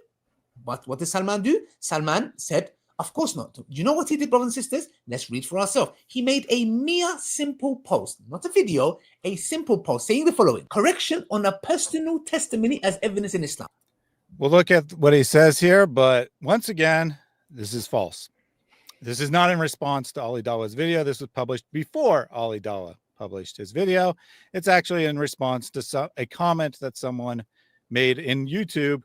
So one of the Behind Veils people responded to it, and they gave some inaccurate information. So they published a clarification saying that our YouTube comment was inaccurate. It has nothing to do with Ali Dawa. And I can prove that this was published beforehand because Ali Dawa's video, as of yesterday, is exactly 1 month old. So yesterday it was showing 4 weeks ago. You can actually get the exact date of a video. I won't go into the details, but you can get it. The exact date it was published. It's published on April 19th. This post is more than a month old, which means that it's a couple days prior. I already knew it was a couple of days prior, but I also confirmed it on the YouTube's timestamps that this post came first. But according to Ali Dawa, this is a response to his video. that same video that has like 95% negative comments from his own audience about how trash a video it is. Listen carefully, guys. We would like to correct an earlier point regarding the victim's personal testimony and Islamic legal procedures. A claimant's own statement is not considered valid evidence, bayina, on its own. The clarification is important. One of our team members made an innocent mistake. That being said, while her statement... Notice he cuts it off there. One of our team members made an innocent mistake. Then he jumps to like towards the end of it. By responding to comments, it's clear. It's on the screen. They're talking about responding to YouTube comments. One of our team members made an innocent mistake. That's where Ali Dawa stops reading it. But it's on the screen that it's not about his video because he wants it to be about his video. May not meet Islamic legal thresholds, it still holds enormous moral and spiritual significance, especially in a community where doors of justice are closed. When formal institutions fail, Allah's door remains open. The oppressed are granted a powerful weapon, dua that reaches the heavens without a veil. Now, somebody made a very important comment there. So, whoa, hold on a second there. This is them repeating what Salman said. While her statement may not meet the Islamic legal threshold, they still hold enormous moral and spiritual significance. If you're a Muslim, Islam is your only moral compass, and it's your spiritual compass. So if it does not meet an Islamic threshold... So this commenter has left out an important word here. He says, if it doesn't meet an Islamic threshold, then it doesn't meet moral or spiritual standards either. But what Salman actually said and is quoted there is meet Islamic legal standards. So it could meet Islamic moral standards, at least in principle, and spiritual standards, right? That is, it's morally wrong, but it's not something that is illegal. The poster leaves out that word and then makes it try to look like Salman is making a claim different than Islam, right? I'm sure that Salman, whether we could argue whether or not he's right, but I'm sure that Salman thinks that this is morally wrong in Islam, that Islam is the moral standard that he's appealing to say that this is wrong. Even if her testimony is insufficient evidence in court, it's still a moral evil that has occurred, and she's allowed to appeal to Allah for justice. Just before we continue, I wanted to call out someone in your chat. Jack Ray, super generous. He donated 50 memberships. And we'll get that up for him. If you want your wealth to increase in this dunya, then give sadaqah more and more every single day. 2 angels come down. One of them is making dua for those who give. He says, Ya Allah, give those who give. Thank you very much, Jack Ray. And remember that the angels are watching you. They come down every night and they see whether you're giving sadaqah or not. And since you gave some sadaqah, those angels are going to report back to Allah about your generosity. And Abdullah also noticed, which is probably better than Allah noticing, since Allah doesn't exist. That's cute. Then it doesn't meet moral or spiritual standards either. If you call yourself a Muslim, correct? Yes. Unless you believe there is a morality. Correct? Yes. No, actually not. I already pointed out why it's not correct. Outside of Islam, which is superior to Islam's morality, then you have fallen into kufr. So I repeat one last time. If it doesn't reach an Islamic standard, then it reaches no standards without worth considering. But again, what the claim is that it meets Islamic moral standards for something wrong occurring, but it doesn't meet Islamic legal standards for court testimony. Okay. So why are you obsessing about this? Oh, because Salman's so dishonest, he changed the narrative. He admitted that it was a mistake because of my video. And it has nothing to do with your video. So clearly demonstrating that, Salman, what are you trying to say? That it doesn't reach an Islamic threshold, but you're still going to go ahead with it. That's not kufr. That's basically saying it doesn't reach the Islamic threshold, but we are still going to take your evidence. Whoa, my friend, you will get lashed for slander. Now, my point is not this, guys. The whole hijab story, I've done a video, done and dusted. Now, Salman needed a bullet, golden bullet, to put this golden to bullet. What did he do? he decided to sacrifice the very man, our ex-teacher, Mohammed Tarawneh, and he sacrificed him and backstabbed him by releasing an information which was in confidentiality. Yes, about hijab's family members, all this kind of stuff, etc., whatever it's for that matter. Yeah, his wife, which Mohammed Tarawneh broke confidentiality. If I go to a marriage counselor, which he was, Mohammed Tarawneh did some marriage counseling for me and my wife, hijab and his wife. Wait a second. He said Tarawneh was a marriage counselor for him and his wife. Is that what he just said? I missed that the first time I listened to it. I missed that the first Can you time. rewind it?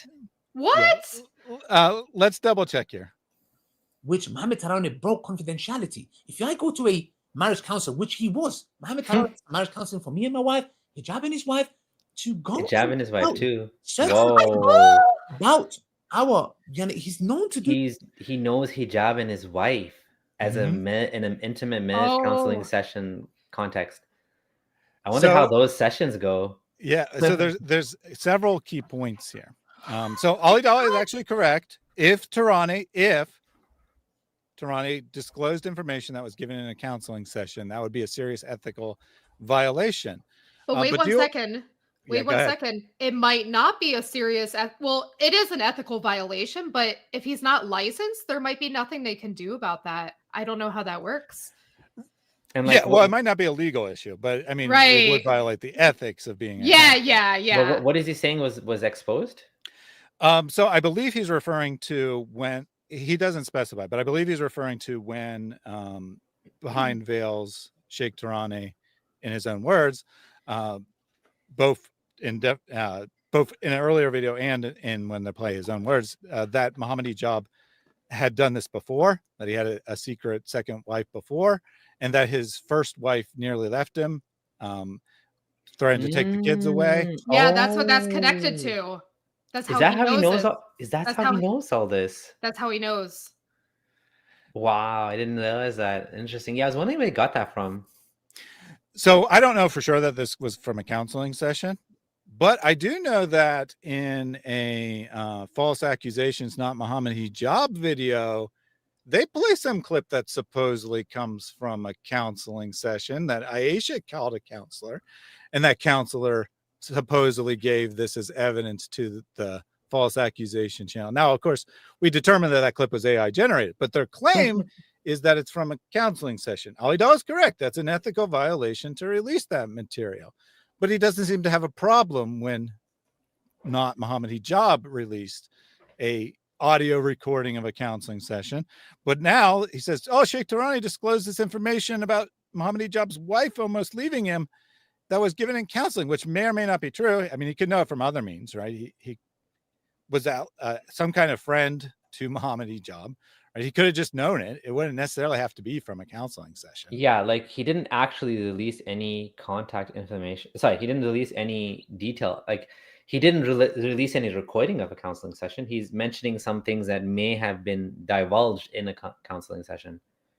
Yeah, so it may be, right? It may be that he disclosed it, but notice Ali Dawa doesn't deny its truth, right? He does not deny its truth. So we can now take that as accurate information that Mohammed Hijab had, and confirmed by Ali Dawa that Mohammed Hijab previously had a secret second wife, and his first wife found out about it, and she left him for a year. That's what it said, the specific detail given, that she left him for a year, took the kids, and he thought he'd never see his kids again.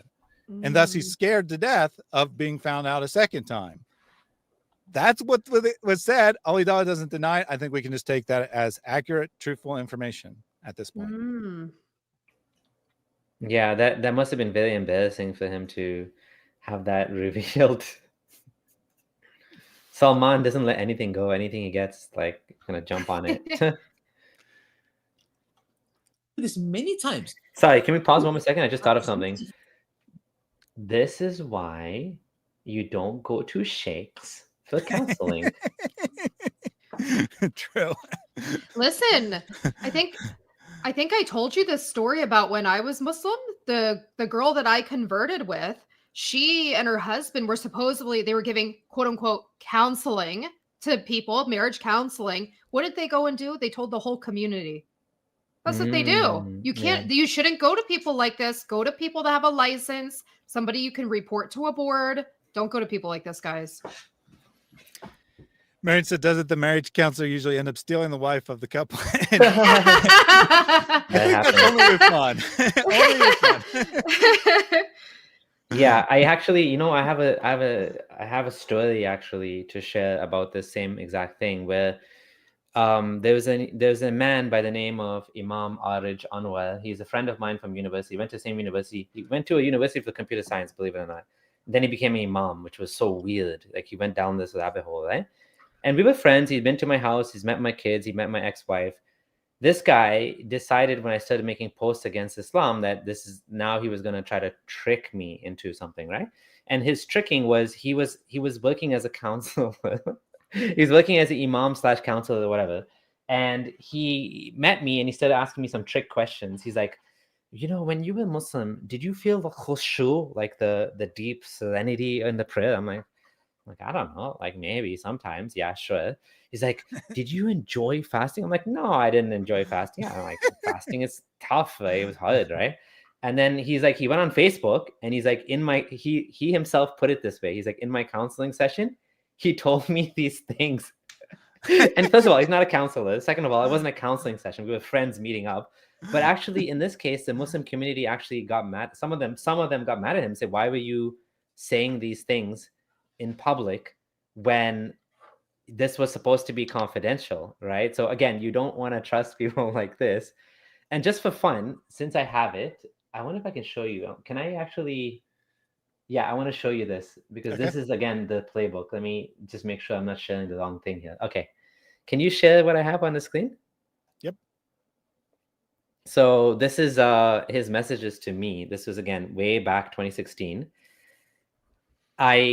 When he started to see me posting on Facebook about the ex-Muslim stuff, he's like, you know, you're all sensationalism and provoking a reaction. Like the subtext of it is that I'm not allowed to post my feelings online if it's against Islam. Of course, when I became Muslim, Sunni Muslim, everyone's very happy. But when I started to question things, that became a problem. And then I'm like, I never said I was soul searching. Like, I'm like literally trying to share with others. These are the problems I'm seeing. Like, what do you guys think, right? So then he's like, okay, look, it's highlighted here. Then my job becomes to show that the holes are in you, not Islam. So he admitted to me on WhatsApp that I'm just doing a character assassination. Like, wait, you know, that's my job here. Like, I need to make you look bad. Like, he's literally admitting to me, I wanted you to look bad. So I did. I was like, what are you doing? Like, what is this nonsense you're posting? Like, oh, we didn't like praying. Like, how does that make me wrong? just like, and like, to be honest, like when you pray 5 times a day over and over and over again, it becomes very monotonous. Like it does become tough for Muslims. Muslims will admit this. It becomes tough to maintain the serenity in the prayer because you become like a robot doing it over and over and over again. So like that's a fair thing for many Muslims to admit. Like even Muslims will admit, yeah, I don't always feel like so much iman and yaqeen in the prayer, and that's okay. Iman goes up and down, apparently, right? Faith goes up and down in Muslims' hearts, right? It's not supposed to be static. But again, he just wanted to make me look bad. And this is exactly what Ali Dawa is doing. This is the playbook, right? They go from like, and also like, don't trust Muslim counselors unless the license and they have an ethical board to report to, and there's like, you know, confidentiality agreements and they're trained. I just can't imagine them going to this guy for like marriage. Like it's like that. It's those right? Islamic council reviews we did. Remember? Yeah. Huda? Like yeah, that's the quality of what you're getting. Yeah. Do not approach. That's what one of the women wrote. Do not approach 0 stars. All right, thanks for sharing that. Yeah. Yep. All right, let's hear what he has to say. I'm a scholar who's some kind of a journalist, broke confidentiality. But not only that, what Salman did not know was that because he did not know and he was in a desperate situation to have one over us, and which it seemed before I released this video that he definitely had that one over him, blackmailing our teacher, him ended up in the hospital. Heinous. Little did he know, because he doesn't know Mohammed Tarawneh. So he's the rest of the video, so we're at 12 minutes. The last 24 minutes of the video are going to be all about Sheikh Tarawneh. Shockingly, he's not actually going to say barely anything, even though it's 24 minutes. He's barely going to say anything. But I thought that this video was, proof that he wasn't blackmailed. We got a text message that said, leave me out of this, and a voice recording that said, he told me it wasn't recorded. And that was the extent of the proof that he's not being blackmailed. Now, the rest of it's going to be, believe it or not, this is literally the argument that Ali Dawa is trying to make. He ended up in the hospital because of all the pressure of all the bad things that he's done, not because we were blackmailing him, threatening to expose the pressure and create pressure for all the bad things he's done. Like, that's literally the argument, that he's in the hospital with stress because of the bad things he did, not because us threatening to reveal the bad things he did. Can you share that comment on by Ketai Seyarat, the same person you go get a marriage license for your secret wife is not the one you go to. Yeah, so like, it's so funny. That is funny. Very true. I want to know too, like, was Ali Dawa his doctor or something? Did he see his discharge papers? How does he know what he was really in the hospital for? It's like, it's like, instead of him hopping on here and telling us, why don't you actually like show us a recent conversation you had with Tarawneh? Mm-hmm. This is just, I mean, at the start he said, I'm going to do a video sitting side by side, Sheikh Tarawneh. Why didn't you just do that video then? Yeah. Or even if Tarawneh at this point maybe doesn't want to do a video, I don't know, after all he's been through, maybe just ask for confirmation on a few things and share that instead of these old text messages or whatever, things with no date, no time, no context. Like, context is important here, and they provide maybe like 5% of that. Cargo crew, who is not a Muslim, said, when I was in Dubai, the whole office used to stare at me, guilt tripping me to drink water in Ramadan, shake my head. It's just some crazy complex these people have, right? Yeah. So he's not a Muslim. Everyone in the audience knows, in the office knows he's not a Muslim, and they're still trying to guilt trip him into not just abstaining from food, but water too during Ramadan. We met this lovely young woman, ex-Muslim woman, on the weekend. We went to some friends' parties and birthday party, and she was saying that even when she was Muslim, now she realizes she was doing this, but she didn't realize at the time that she kind of like was doing something similar, where you almost feel like annoyed at women that don't wear. Was she talking about hijab? I think she was talking about wearing hijab. She's like, you almost feel like annoyed that they get to not wear hijab and you have to wear it, so you kind of like pressure them so that they're in the same boat as you. It's like you have to suffer if I'm suffering kind of situation, right? Mm-hmm. Yeah, it's the same anger they project. Like, you see it on these Reddit subs, the hijabi women, they get so mad when summer comes because there's all these women wearing whatever they want, and then they have to dress like that. Yeah, I mean, if it was really so sinful and disgusting for, women to wear revealing clothes, then you'd think that they'd just be like, well, I'm glad I'm not like her. Yeah, that's true. But instead it's like, shame on you. You're making me feel bad. You're making me jealous and envious. All right, let's hear all about the great criminal Sheikh Tarawneh, who, again, not hijab was the first to appeal to as evidence for his side. I've lived, like Umar ibn Khattab said, you cannot vouch for anybody, speak good or bad of them, unless you have traveled with them, lived with them, or worked with them. One of these three. I know Mohammed Tarawneh for 10 plus years, nearly a decade. Salman. Question for you, Ali Dawa. Have you worked with, traveled, or lived with Salman? Because you've been speaking bad of him constantly. True story. Because of your desperation, because of your obsession with dunya and whatever she put you through, yes, you made your whole dunya. And this is clouded your judgment for judgment. Here we go again. He responded to this, you responded to this, Huda, about this doesn't look like a desperate person. He's moved on. He got married again. That's a sign he adapted and moved forward. He met somebody else. He got remarried. He started a YouTube, his hobby. But this is beating a dead horse. This whole dunya thing. This is literally beating a dead horse. It's just he brings this up dunya is your dunya. Dunya is your dunya. It's like, okay, come on, dude. Like, we've heard enough about that. your behalf of what I'm about to reveal because I had no choice but to do this. And I swear upon Allah subhanahu wa ta'ala, Uqsum billah, may Allah subhanahu wa ta'ala curse me. If I love this. It's not just enough to just swear to Allah in English. You also have to swear to Allah in Arabic. And then you have to ask Allah to curse you on the third time. Like you're so you have so little faith in the community trusting you that you have to like do triples. It's like triple talaq, but it's like triple oath now. I guess making it in Arabic makes it more believable. I don't know. Like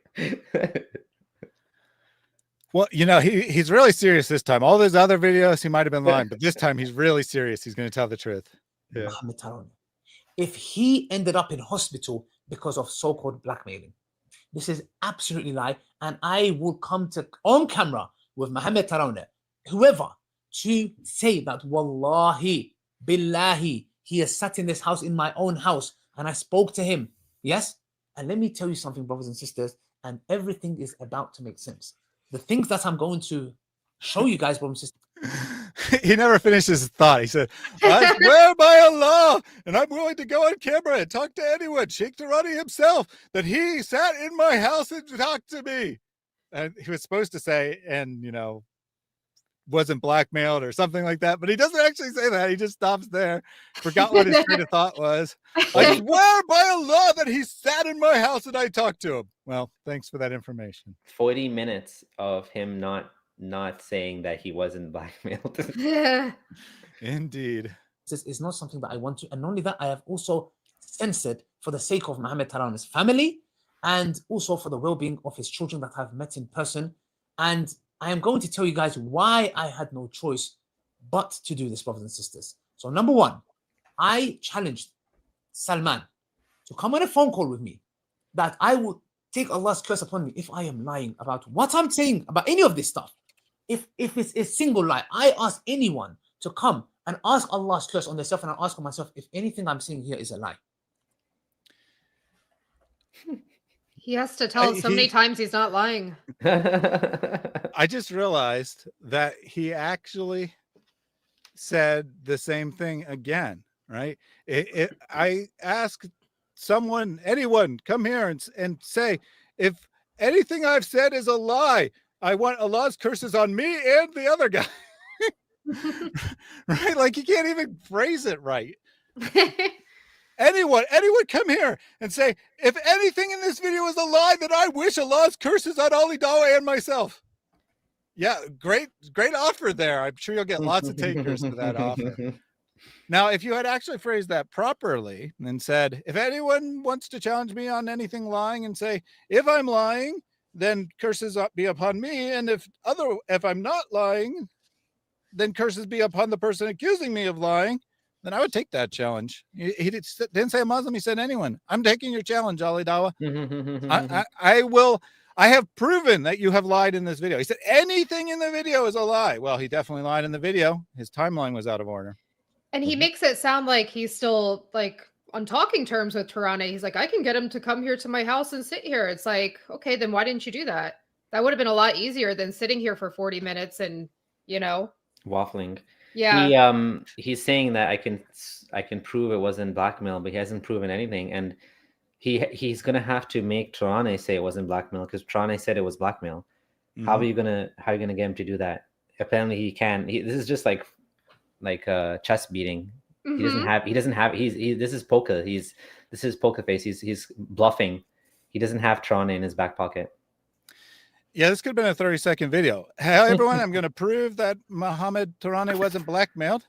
Here's Mohammed Tarawneh. Were you blackmailed? No, I swear by Allah, I was not blackmailed. Mm-hmm. Done. End the video. But he doesn't do that for some reason.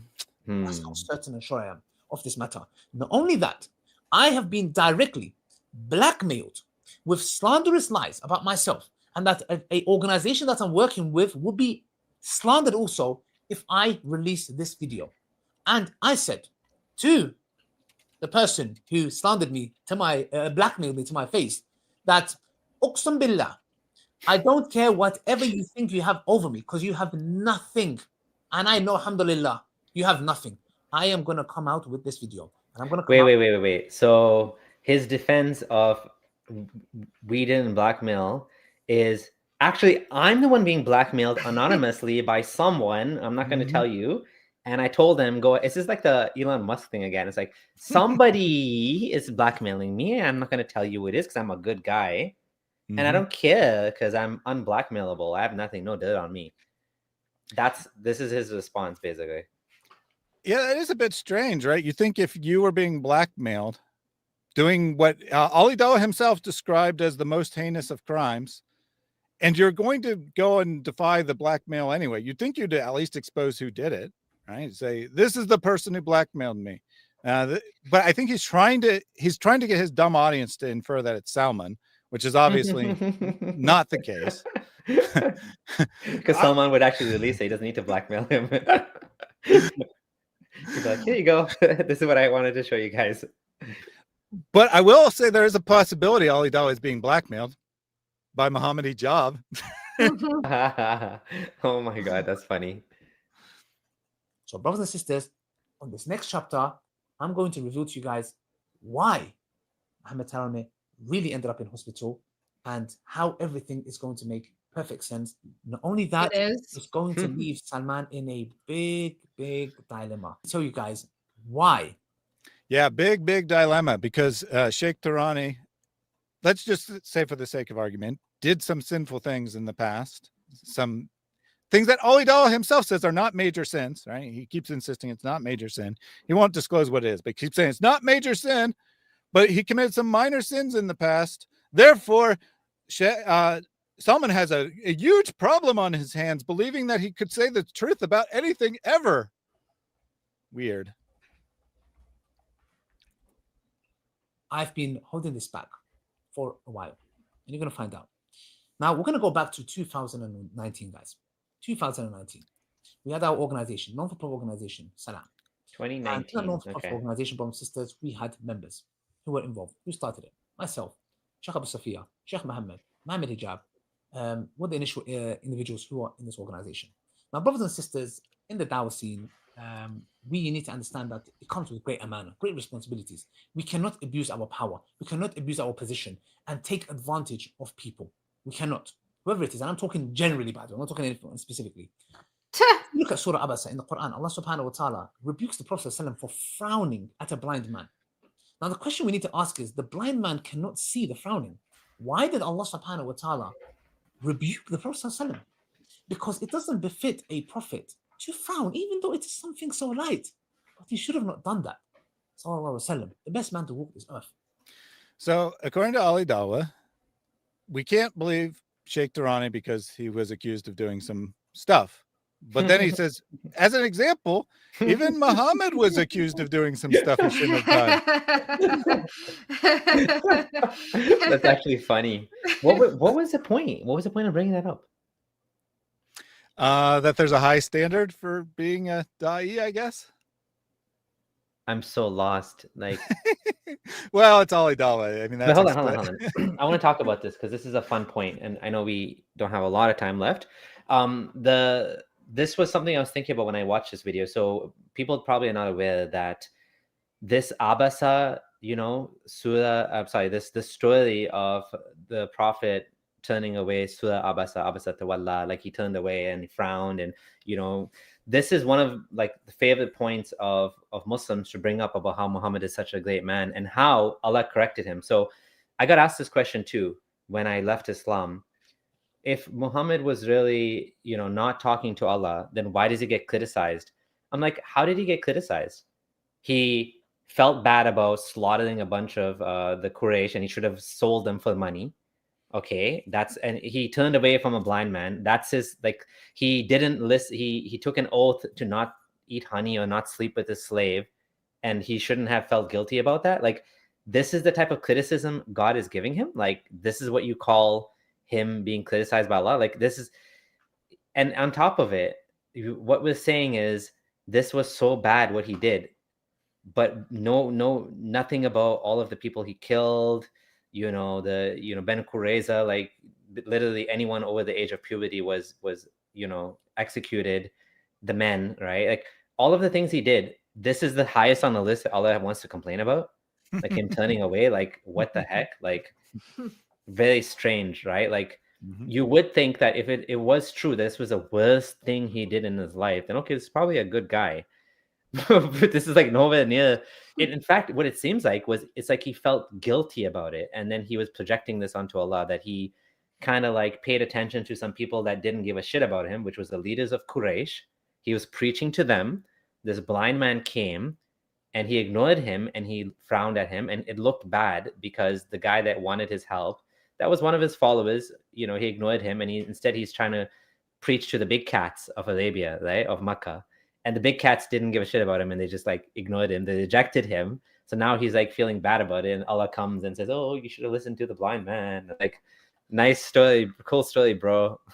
Like, that's a really bizarre argument, and I've certainly heard that from Muslims too, that if Muhammad was making this up, he'd make himself look better than he does, except that he's always right. He always comes across as good. And go to any random person's autobiography, they're going to talk about some bad things they did. People can admit that they made mistakes. So Muhammad putting the words in Allah's mouth that he did something wrong is hardly proof that this is coming from Allah. Normal also, people acknowledge their own mistakes. Yeah, also like these so-called criticisms from Allah, what does he lose? He's never reprimanded in a way that there's any consequences for him. It's always, Allah's always taking his side, basically. Even when he's criticizing him, it's like so superficial. Indeed.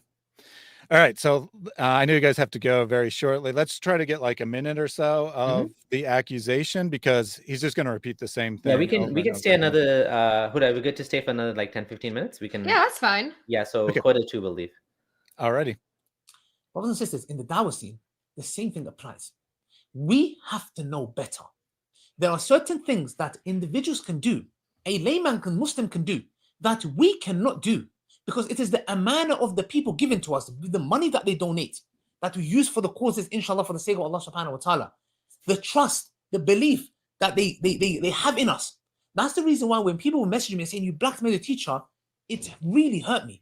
And I didn't really blame them. I wish they just came and asked me what really happened. And when they see this video, I know they're going to be feeling maybe embarrassed and shy, but I don't totally blame them. But if only you're gonna feel embarrassed after this 40-minute rabble he's posted.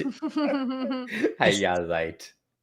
Let me get this. Arise. Yes. So alleged harassment and confessions started to arise. Yes. So alleged harassment and confessions of misconduct. I want to get those notes back on the screen. Yes. So alleged harassment is started to hurt me, and I didn't. Okay, there we go. The people, right? People saying, Ali Dawa, why did you blackmail? And these are his notes, evidence. Dear at Mohammed Hijab. Now this one does say Ali needs sincere Dawah. It says, are you seriously calling Sheikh Tarawneh a liar? It doesn't say you blackmailed him. Yeah, so that's actually valid. He is calling Sheikh Mohammad Tarawneh a liar. Right? That he hasn't addressed it, right? He's actually saying, I called him a liar, and now I'm going to call him basically a soft, like whatever he says. He's accusing him of moral failings with women or whatever, right? And then this one looks like a text message. Says, you think you can threaten Sheikh Tarawneh and get away with it?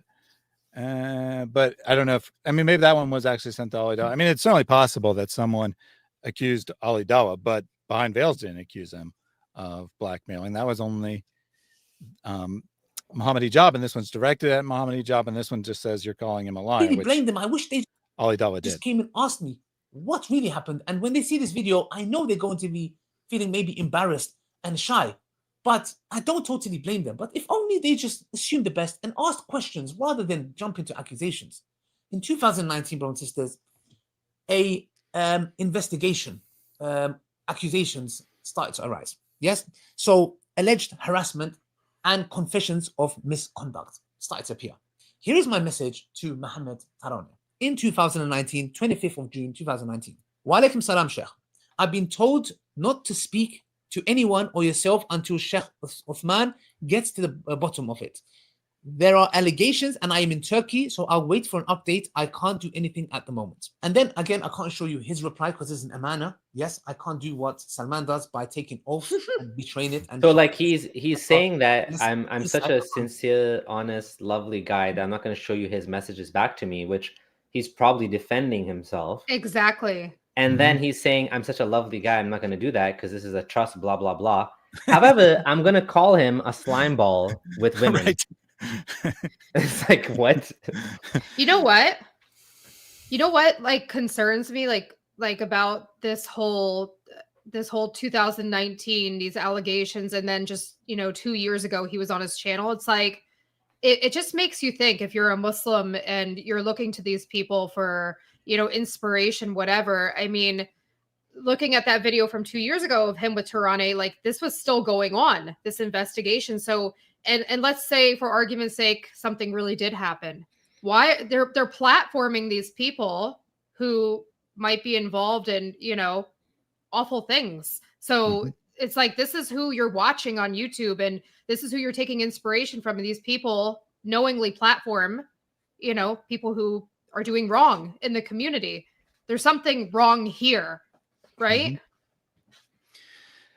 Yeah, I mean, it goes against Ali Dawa either way, right? Either he concluded this wasn't an issue, and that's why he had him on his show 2 years ago, in which case he's being a total scumbag by bringing it up now, even though he previously concluded it wasn't an issue, or it was an issue and he platformed him anyway, while saying, oh, Salman, how dare you talk to him and get evidence from him because you can't trust him.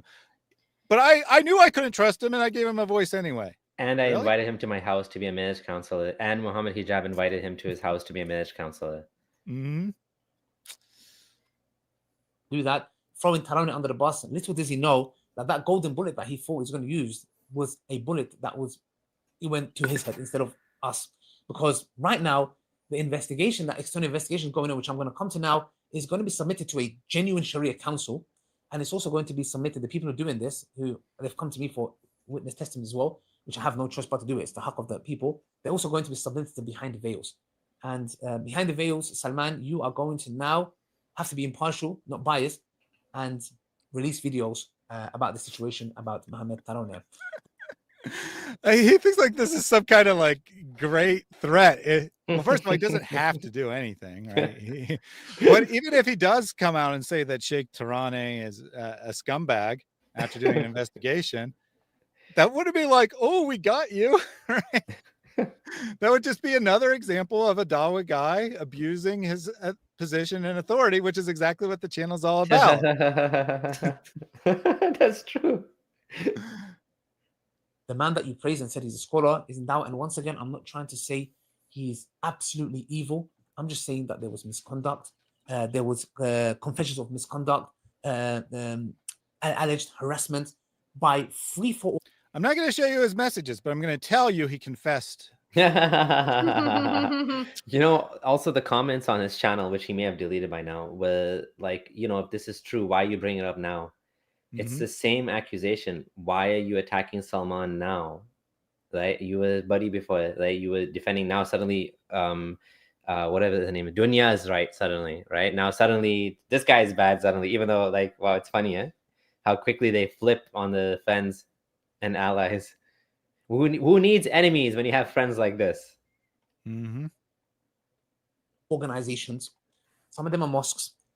10 plus testimonies, text messages, which I'm going to read and not disclose because I don't want to harm his family, but I have to do this. I'm going to do it anyways. Something.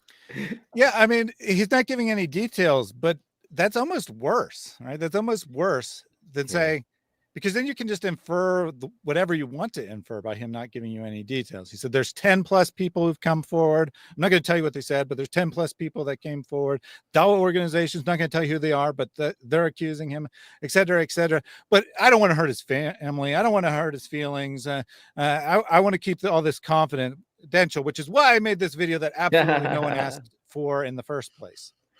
He's definitely talking out of both sides of his mouth here. He's like, I'm not slandering him.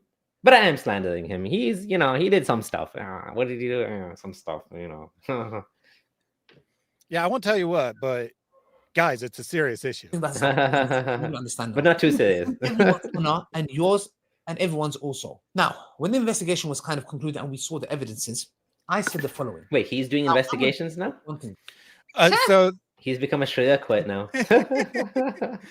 yeah. So when the first investigation for the first accusation happened, this is Ali Dawa's response. Guys, people think that this whole arise because of Tarawneh speaking out against hijab and I had hijab's back.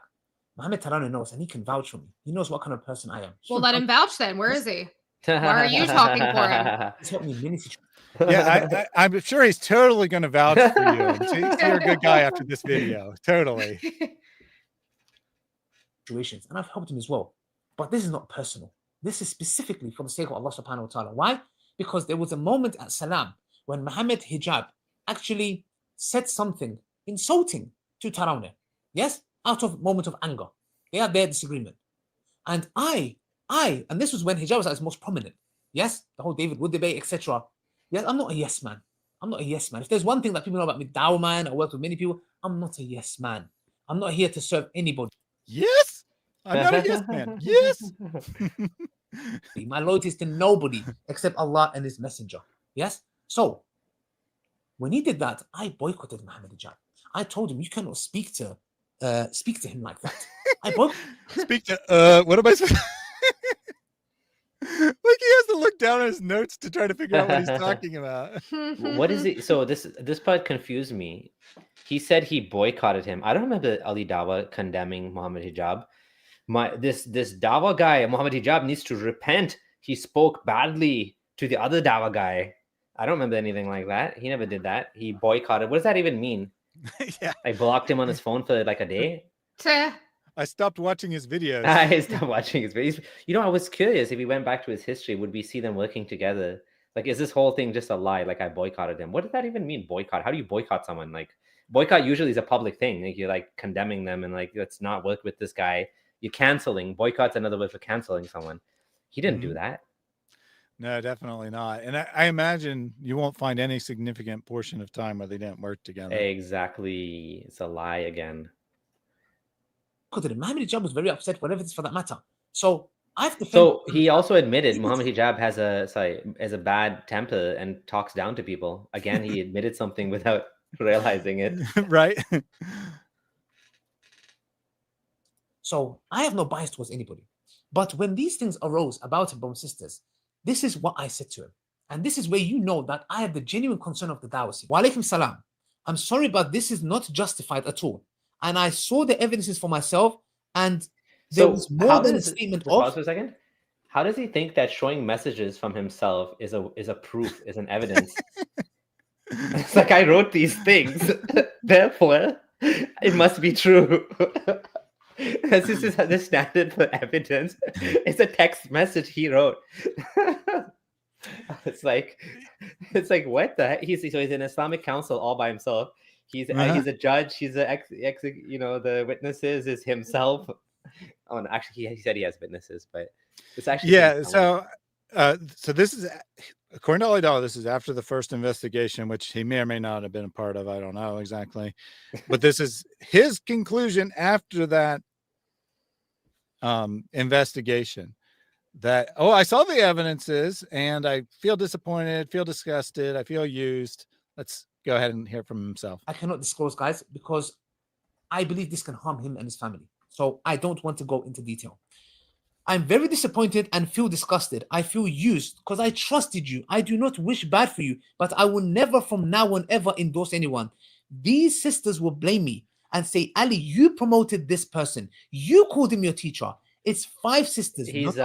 So he's admitting this is more about him and his reputation than the women. He's also being a real slime ball by talking out of both sides of his mouth, by saying, I'm not going to hurt this guy and ruin his reputation and hurt his family, but I'm going to tell you all this stuff. Why doesn't he just admit it and just say it like bluntly? Yes, I'm going to say these things because he's a bad guy, or I believe he's a bad person. He's really trying to have his cake and eat it too, because he's nervous. That's what I think. I think he's nervous about saying these things and how well the community is going to be receptive or not receptive, right? He's scared the community this might actually backfire and they might actually get mad at him. We are all men and have weaknesses towards the opposite gender, but we are at the forefront of the dawah. We can't afford to slip up. If I believe I'm vulnerable, I just move away from the dawah and tell people I'm struggling and would be taking a step back from the dawah. So don't. You should tell Hijab that. Well, I'd like to know where Ali Dawa has ever done this. He's been making videos for 10 plus years. Where has he ever stepped back and said, oh, you know, I'm feeling vulnerable. I'm feeling tempted to have an illicit affair. I'm removing myself from the Dawah scene temporarily. I mean, he says this is what he does, right? When he encounters the situation. I don't believe he's ever done that. I could be wrong. It's not like I'm an expert on Ali Dawa's career, but I don't believe he's ever done that. Actually, that's a genius comment from my wife. This should be said to Mohammed Hijab. Yes. You should step back from the Dawah. I mean, because this isn't the first time he's had a secret wife, right? So it's like, why wasn't he given that advice? The irony of him saying, this was in the comments, Louisa said he feels used. The irony, he's complaining about feeling used. What about Sister Aisha? Oh man, that's another great comment. But in any case, you know, even though he's not showing what he's accused of, you know, he blurred out the exact word. But there's plenty of detail here, right? 5 sisters attacking you. We all have weaknesses towards the opposite gender. Obviously, he's being accused of sexual misconduct of some form, right? Yeah. Sexual harassment, an affair, whatever, with multiple women. And Ali Dawa, you know, he's not revealing it while actually revealing the accusation. Yeah. And then he's going to repeatedly say, like, he was harassing, blah, blah, blah. It wasn't sexual harassment. That's not what I'm saying. Either he was or he wasn't, right? He literally says I'm not accusing him of harassment, and says he was accused of harassment. And again, Ali Dawa cares about Ali Dawa, not about Sheikh Tarawneh and what he's doing. It's like, come on, dude, my livelihood depends on doing this, and I'm associated with you. Like, don't bring me down. And by the way, he said, I will never endorse anyone ever again. I'm pretty sure Ali Dawa has endorsed many people over the last 6 years. He still has his video up on his channel. Yeah. Including Tarawneh. Yeah, it's still there. Hold me to account if I slip up. I have to now message all these sisters and tell them that I am free from anyone I endorsed, including you. I don't trust anyone. I'm no angel, and I have had my mistakes, but not to this level of multiple sisters coming with similar things of being multiple women coming and complaining about hijab. It's so funny. Just if you just cut out Tarawneh and put hijab, then he would be consistent. So funny. I want to make something clear. There was no major sin involved. I'm not saying that he did something of sexual harassment. I want to make this clear. But this is a full-blown investigation. But it sounds like sexual harassment of some sort. Since 2019, since like for the last 7 years or so, there's an investigation, but it's nothing big. It's not a big deal, guys. Nothing major, but it's been going on for years. It's like, what is it? What's the truth here? I think that maybe Ali Dawa doesn't actually know what sexual harassment means. Like maybe he's like using it to mean rape or something like that. Yeah, that must be. Like, I'm not accusing him of raping someone. It's not a major sin. He just like slapped her ass or something. I don't know what he did, but I think everything that's less than that would fall under sexual assault, right? Harassment. Like it could be like even inappropriate comments, inappropriate conduct, whatever it is. It's clearly like in that sphere, obviously, right? Yeah, I mean, I don't see how any way this could possibly be, you know, all these comments about gender and females accusing him and such, and it either not be, you know, a major sin or be sexual harassment of some degree. So I think Ali Dawa just doesn't know what the term means. Yeah, and at that, and again, we should just remind everyone that none of this makes what he said any less true. None of this makes the blackmail go away. Like you could be someone that did some things that were wrong and also get blackmailed, and both could be true. So sorry about that. Accidentally hit a button on the keyboard. Yep, nobody's. Yeah, exactly. It doesn't make him, just because he did something bad, even if he did something bad, that doesn't make everything else he's ever said a lie. In fact, in that text message, Ali Dawa said that he's himself has made mistakes, right? Has done things that are wrong. And we're not supposed to discard Ali Dawa. So where's the consistency here?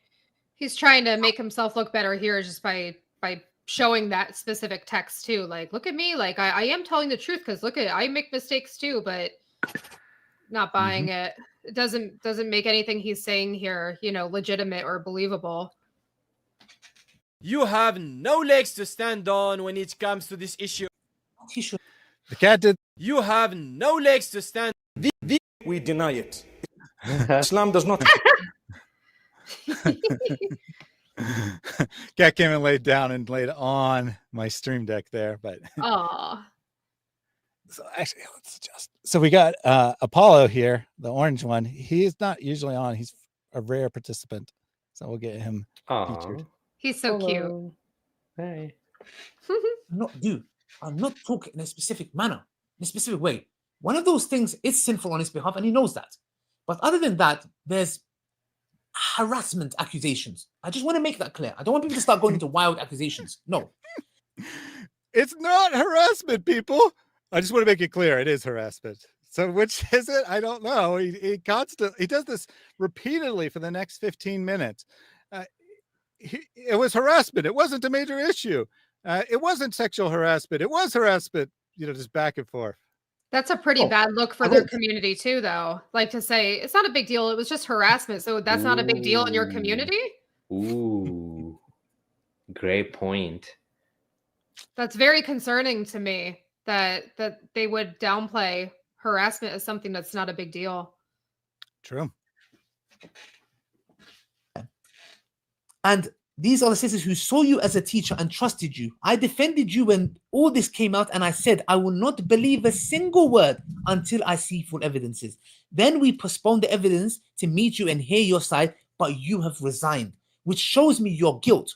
I do not wish to work or trust anyone again so easily. We want full reference and vouch from people.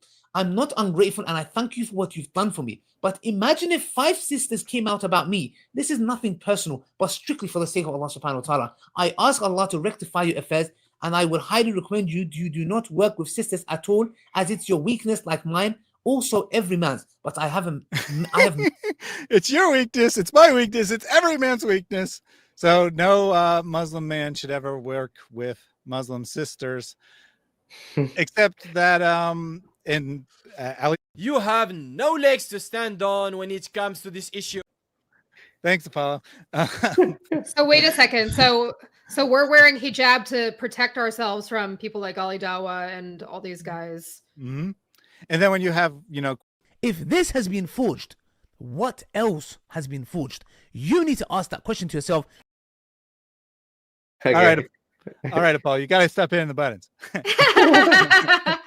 So yeah, you know, you're wearing a hijab to protect yourself from Ali Dawa and all men, really, because he said all men, right? It's every man's weakness. And when you have questions about Islam and you have doubts and you need counseling, you have no one to turn to, right? Because you can't go to any man. It's the advice is, since this is every man's weakness, you should not work with sisters. So you're just out of luck. You just can't get any help because obviously there's not any female imams that you can go to or anything like that. You know, like in so many of his videos, there was one that my husband and I just watched the other day that he uploaded. It was supposedly a woman that converted to Islam. She probably did, and she has a Muslim husband. Remember that? Yeah, his Ali Dawa Raw channel. Yeah. That girl's very pretty, and he's standing in front of her, talking to her, and it's like, okay, if this is such a problem for you, maybe you shouldn't be out there, you know, publicly like speaking with women and being in contact with women. Yeah, they make it sound like this is, you know, they're just so, I don't know, animalistic. Yeah, they have a very low standard for men, and they treat them like this, and then they actually end up acting like that when the held to that almost like zero. You know, it's like the burden's on the woman. It's always the woman's fault to cover up and this and that, right? And they're not supposed to be working alone with women though in Islam. So I don't know what sort of rules are being violated there. you know, too, they'll blur their faces and stuff for all of us, but it's like they're the ones that speak with them and connect with them. I'm just saying, like, if this is if women are such an issue for you, maybe you shouldn't be, you know, maybe you should get another job, not Dawah. Yeah.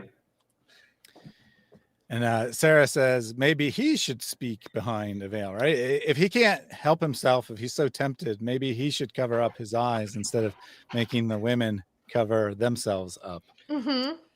Oh, Huda, look, he's mentioning Hassanat. Remember that incident? This is 2019 now. A while Yeah, I ago. remember Hassanat. Yeah. Yeah. I remember. Yeah.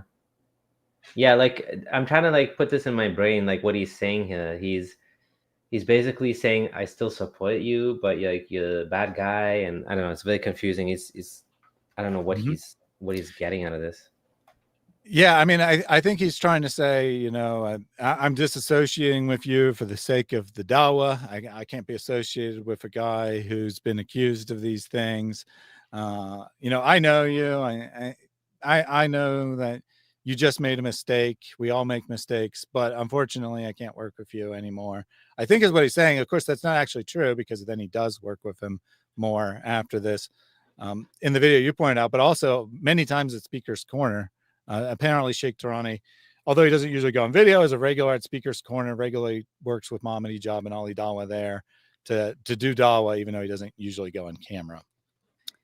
So strange that, you know, he's disassociating with him, but also continuing to associate with him. Measures in place to protect myself, especially with what's going on with Hassanat abusing his power. This was the time, if you remember the whole Hassanat situation. We will be absolute hypocrites to turn a blind eye to this and carry on working with you in any way, shape, or form. You even deceive me. We would be hypocrites to keep working with you, yet the whole hijab thing is still working with him, and he's actually defending him and lying for him and photoshopping images for him. Hypocrites to turn a blind eye against these accusations, right? Because they're actually just accusations. There's not like any forensic proof. At least at this time 5, but then he says there was 5 more, so 10 total. Women came forward and said that he was doing something, we don't know precisely what, but doing something that was deemed to be inappropriate. I remember what I was going to say. Him quitting doesn't mean he's guilty. It just means maybe he just doesn't want to deal with it anymore. And just like, okay, whatever. It could mean he's guilty. It could mean he's not guilty. You can't just assume you quit, so you're guilty. Is that like, how does that work? That's not an admission of guilt. It just means that for whatever reason, maybe he's uncomfortable working. Maybe they couldn't prove it and they asked him to quit. So he quit.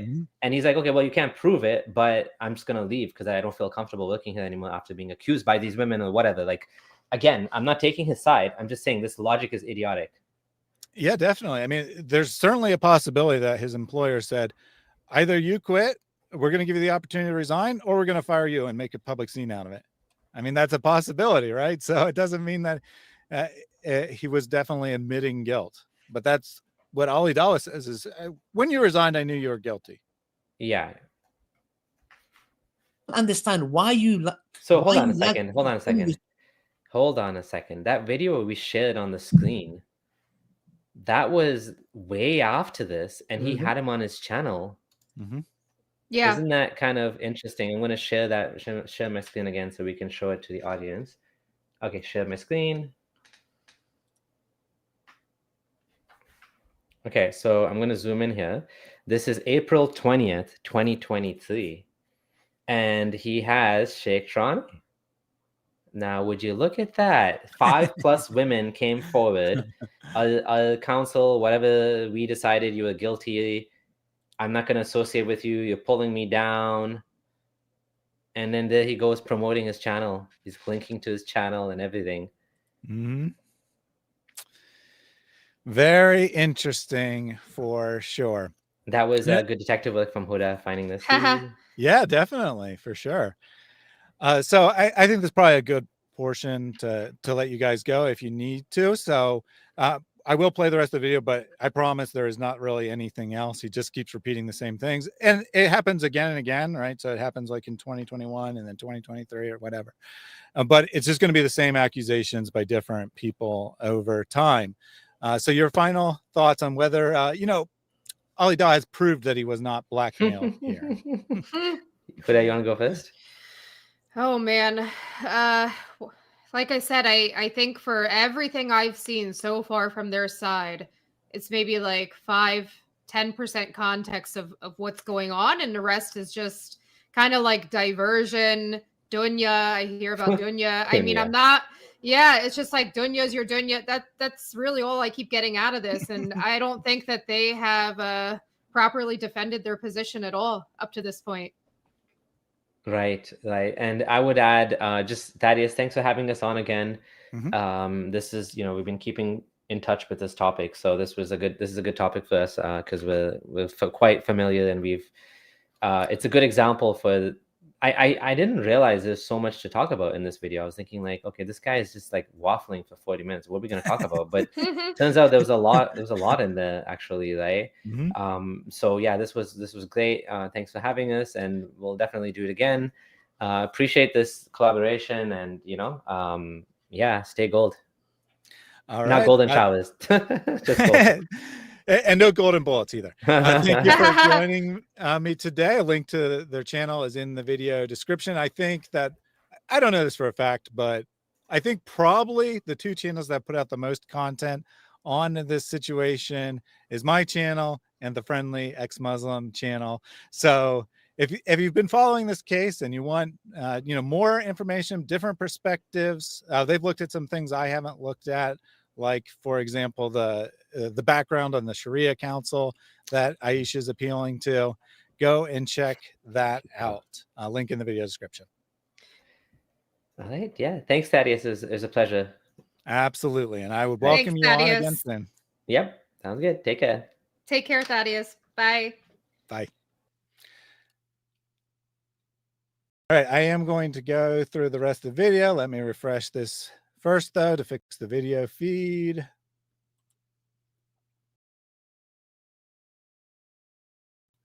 Got the cat cam back up here. All right. All right. And let me fix this for my sake. You won't actually hear it, but that's the point. And let me add the video back in. All right, we're going to go through the rest of this. I probably won't pause as much because it does get very repetitive. But let's go through it, right? Let's see all the evidence of how Sheikh Tarawneh is a very bad guy who can't be trusted, but also Ali Dawa is totally not exposing him. So, a sheikh, and you always want to be at the forefront and want your pictures on top. This is arrogance to me. But for the sake of Allah subhanahu wa ta'ala, I turned a blind eye. But now I didn't catch that part before, but what an irony, right? He says the Sheikh Tarawneh is so arrogant. He wants to be in the public eye, blah, blah, blah, blah, blah. Except Sheikh Tarawneh, I mean, he may want to be in the public eye to a degree, but certainly not the same degree as Mohammed Hijab and Ali Dawa. So that's just bizarre. Abusing your power in I'm disgusted. Assalamu alaikum. He had his replies, etc., etc. And then this is what I said. I never took anyone's side. I defended you, never took anyone's side. I said, I want to hear his side. There is 5 sisters, not 1. And then I wrote, I never took anyone's side, even though he wrote in the message, I can't trust you. I don't believe you. I know you're guilty. Never took anyone's side. You can see, because I can't give context for his reply. Why not Sheikh Uthman? You said certain things to an individual, someone that he wanted to marry. I've seen it all. Wow, very helpful. You said certain things to someone. Great context there. You told her, again, I need to blur this, guys, because it's going to the Sharia Council. I do not want to go into details. You said da-da-da-da-da. And you even, on the phone, also 5 other sisters said certain whatever. I'm not going to go into the details of the message because it's going to be submitted to the Sharia Council and also going to be submitted to Behind the Veils of the investigation that's going on. And I'm going to leave it to that because I don't want to go. And again, I'm not saying there was sexual harassment, zina, I'm not saying that. I'm saying there was misconduct and also confessions of misconduct and also alleged harassment. Guys, I'm not saying there was sexual harassment or zina. I'm saying that there was misconduct and confessions of misconduct and harassment. Totally different things, guys. I'm not saying that he sexually harassed someone. I'm saying he confessed to harassing someone. Totally different. By multiple people, and many other students that used to work with him stopped working with him. So much so, brothers and sisters, that when this happened, I freed myself from him in 2019. So for anyone that says that this was something that we propped and orchestrated and got fought. Sometimes a lie reveals more about the liar than the one it's aimed at. That was a cat again, but I think that if this has been forged, what else has been forged? You need to ask that question to yourself. All right. Good job, Apollo. You hit 2 buttons again.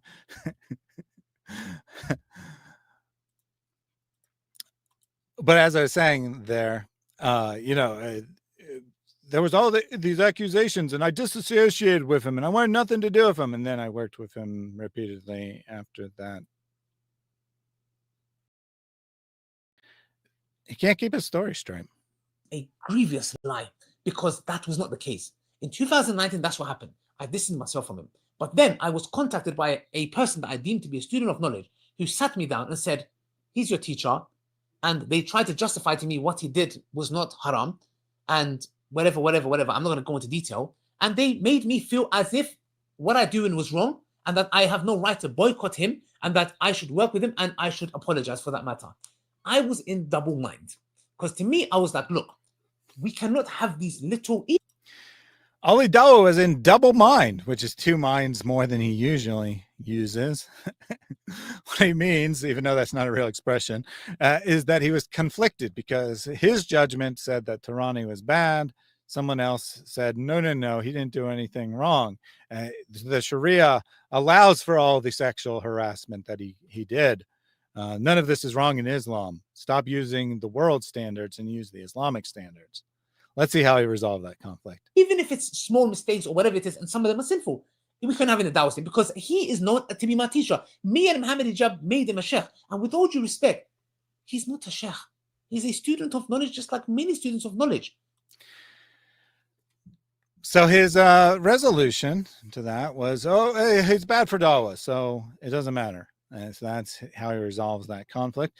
But then he claims, Mohammed Hijab and I, we made him a sheikh. In other words, we pretended he was a sheikh. We gave him the title sheikh when he didn't actually have it, allegedly. I mean, I don't actually know whether he has the title or not.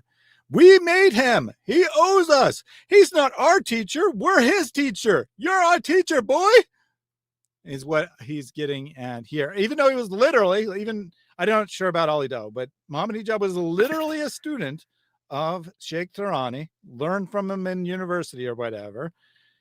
And now it's like, nope, we made him. Whatever fame he had, it was because of us. He was just riding on our coattails. Okay. Yeah, I mean, I don't know how to interpret that. We made him a sheikh. I mean, I get that he's saying that we made him famous or whatever. But if they're saying that they made him a sheikh, what they're really saying is we lied. We pretended he was a sheikh when he wasn't. He's just a student of knowledge, which, by the way, every single Muslim will say this. I'm just a student of knowledge, which means you're a scholar trying to learn everything you can about Islam. It's just a way of avoiding accountability, saying, I'm just a mere student of knowledge. You can't hold me accountable for my level of knowledge. So this is the reason why. Now, what happens, is I was at Speaker's Corner around 2022, if I'm not mistaken, around that time. 3 sisters came to me complaining about Tarawneh again. Now I was so disturbed. I was like, oh my gosh, not again. Like I thought to myself, like, is this happening? Because even though I freed myself, and then what happened is they made some allegations, whatever it is. Again, yes, you can call it alleged harassment, whatever it is for that matter. Okay. But this time, when I approached Mohammed Tarawneh, he gave me counter evidence. Now, the counter evidence was somehow, you can say, cleared him somehow to an extent. Again, it was, anyways. I thought, you know what? I spoke to that student of knowledge, and maybe I should assume the best. Maybe I should assume the best and leave this matter. I actually apologized to Tarawneh. I said, you know what? People make mistakes. They're human beings. No problem. And this is my apology to him, so you guys can read it for yourself. Now, in 5th January 2020. All right. So in case things aren't clear, 2019, Sheikh Tarawneh is accused of misconduct of some fashion. Ali Dawa allegedly disassociates with him. In 2022, someone comes to him at Speaker's Corner, accuses him again. He confronts him. Ali Dawa confronts Sheikh Tarawneh with the new accusation. Sheikh Tarawneh gives something which clears him. Maybe he provided a secret nikah contract. Who knows? But he gave some sort of evidence that cleared him in some way, somehow. Then Ali Dawa apologized to him. Here, he's going to show you that apology. 5th of January, 2020. He literally just said that he sent this in 2022 and then shows you a screenshot that says 2020 on it. Gee, I totally believe your timeline and your story, Ali Dawa. It's totally plausible here. 2022, January 5th, 2020. Totally same thing. Yes, if we plotted all of this, is these lies? Am I making this stuff up? Assalamu alaikum. 4 sisters, this is what I'm talking about. 4 sisters came to me today complaining about you and saying you was, again, alleged harassment. I'm not going to show. Whatever. I can't go into detail with them. A revert's sister said you, again, I have to blur this for the sake of his family. I'm not going to go into detail. I have no choice now but to take this as a sign that something's not right about you. This is the 3rd time, because I promoted you, they're complaining to me. Now, 3rd time, but your story just said it was the 2nd time. This liar can't keep any of his lies straight. It's just a different thing every time, right? Every time he shows something on screen to prove himself, it says something different than what he says it says. When I did this, he put some context or whatever. And even you can see on 14th of May, I blocked him. Because this is, to me. On the 14th of May, I blocked him. 5 January 2020, you blocked this contact. Like, is he just such a habitual liar that he can't even bother to make sure that the things he's saying match? It's an amana. I blocked him. But what happened is there were some evidences brought to me, etc. And because of that, I apologized to him. And I just want to read it to you guys. Yeah. On the 30th of July, 2020, when the evidence were brought forth. All right. So he told us that the first one was the apology. He forgot what he was going to show on the screen. He actually showed the accusation. Now he's going to show the apology. 30th of July, 2020, for what apparently happened in 2022. And when I thought to myself, you know what, let me assume the best in him, I apologized. I said, Salaam alaikum, Sheikh. I would like to ask your forgiveness for assuming the worst in you. Marion says, a revert sister, huh? Oh, but then nobody needs to take it seriously at all. Well, I think that, the revert sisters, they take it the best when Sheikh Tarawneh or Mohammed Hijab or whoever ask them to have a secret nikah. So, I don't know. You draw your own connections. Had a concern for our sisters, and also when the recent controversy happened with the Hassanat issue, I panicked and I wasn't thinking clear. And when the sisters started crying, I felt very bad and took the matters into my own hands. I had the concern of Muslims at heart and misjudged. So please forgive me, because you showed the messages these sisters sent you after leaving Umrah. If what they accused you of was true, then they would never ever send you those well-wishing messages. So, yeah, you can see. I apologize because if they are. So that was earlier he said it was proof, right? He said he wouldn't tell what the proof was, that he was innocent. But apparently the proof was that he showed text messages of the sisters who accused him of harassment, wishing him well. This genius, and I assume that this is legitimate, right? I have no reason to doubt this is actually how he drew his conclusion. This genius said, oh, they once sent you a nice message, therefore you could not have possibly harassed them before or after that time. No. That makes no sense. This is equivalent to what Not Hijab did in that first video, where he shows a message from 5 years ago, before any secret marriage allegedly took place, or as we know, definitely did take place, and say, oh, this is the proof that no marriage ever took place. So the proof that Sheikh Tarawneh, that Ali Dawa accepted and made up with him, was that he sent some messages saying they wished him well. I mean, people could easily wish well after abuse. And then there's also the possibility it was before. I mean, Ali Dawa doesn't seem to understand time. He thinks that 2020 is the same thing as 2022. So he doesn't understand time. So obviously he has no idea which came first. Lover boy logic. Indeed. Complain about him, then why did they send him well-wishing messages if that's really the case? So again, I don't know if these messages were directly from them. I assume the best. This was the third instance that this. So what he basically admitted is he was relying on screenshots and Sheikh Tarawneh telling him what they were. Happened. Yes? My brothers and sisters, a month before, or 3-4 weeks before, the whole Salman videos came out. There was alleged harassment. Happened again. When I heard this, I was like, Radical Monitor says it happens all the time. I want to pause because it's actually a very good point. In abusive relationships, with abusive men targeting vulnerable women, it's extremely, extremely normal for the victims, the women, to apologize and say it was all their fault and do whatever they possibly can. So you're the greatest, you're the best, to try to make up after the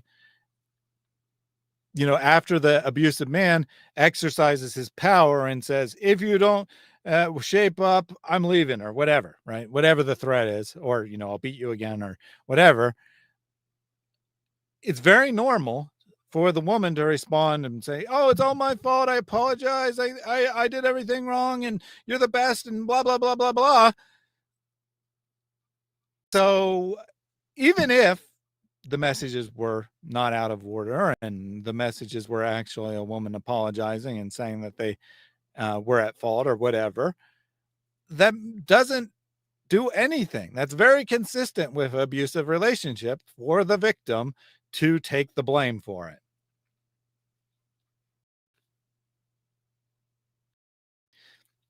See what you made me do? Exactly. Like, what do I do? Like this time, like it's just like, the Prophet said, the believer doesn't get bit from the same hole twice. Let's get that again. Videos came out. There was alleged harassment. Happened again. When I heard this, I was like, happens again, third or fourth time. I thought he gave the date, but videos came out. Videos came out. Videos came out. Videos came out. You can only go a bunch of seconds at a time. I'm trying to get the one. I sent you those well-wishing messages. So, yeah, you can see. I apologize. Yeah, you apologize. They are complaining about him. Then why did they send him well-wishing messages if that's really the case? So again, I don't know if these messages were directly from them. I assume the best. Bad logic. This was the third instance that this happened. Yes. You said it was the second. Now it's the third because your text message reminds you it was the third. Gotcha. Now here's the new one. My brothers and sisters, a month before, or 3-4 weeks before, the whole Salman videos came out.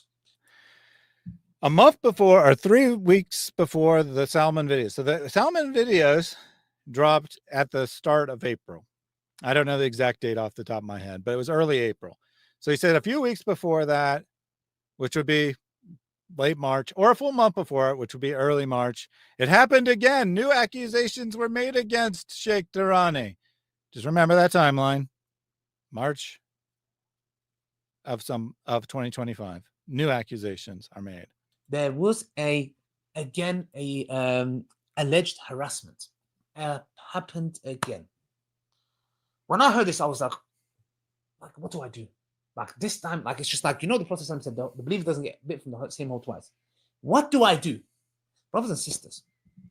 Then I know some people will think, okay, hold on a second. How come the timing? Wallahi, billahi, uqsum billah. I ask Allah subhanahu wa ta'ala to deal with me. If I blackmailed or I was involved in something to hush him or something he knew, Mohammed Tarawneh was not even a witness to the marriage. Okay, guys.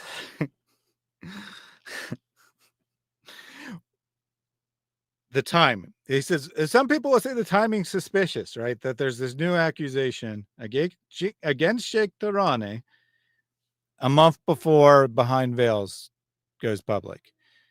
Ali Dawa, after raising this possibility that people will doubt the timing. So just to be clear, according to Ali Dawa, there's a new accusation in 2025. Right? There's a fourth accusation. There was 3 back in 2019 to 2021, and then there are a new one now, a fourth one. He said, some people will question this timing, but all praise to Allah.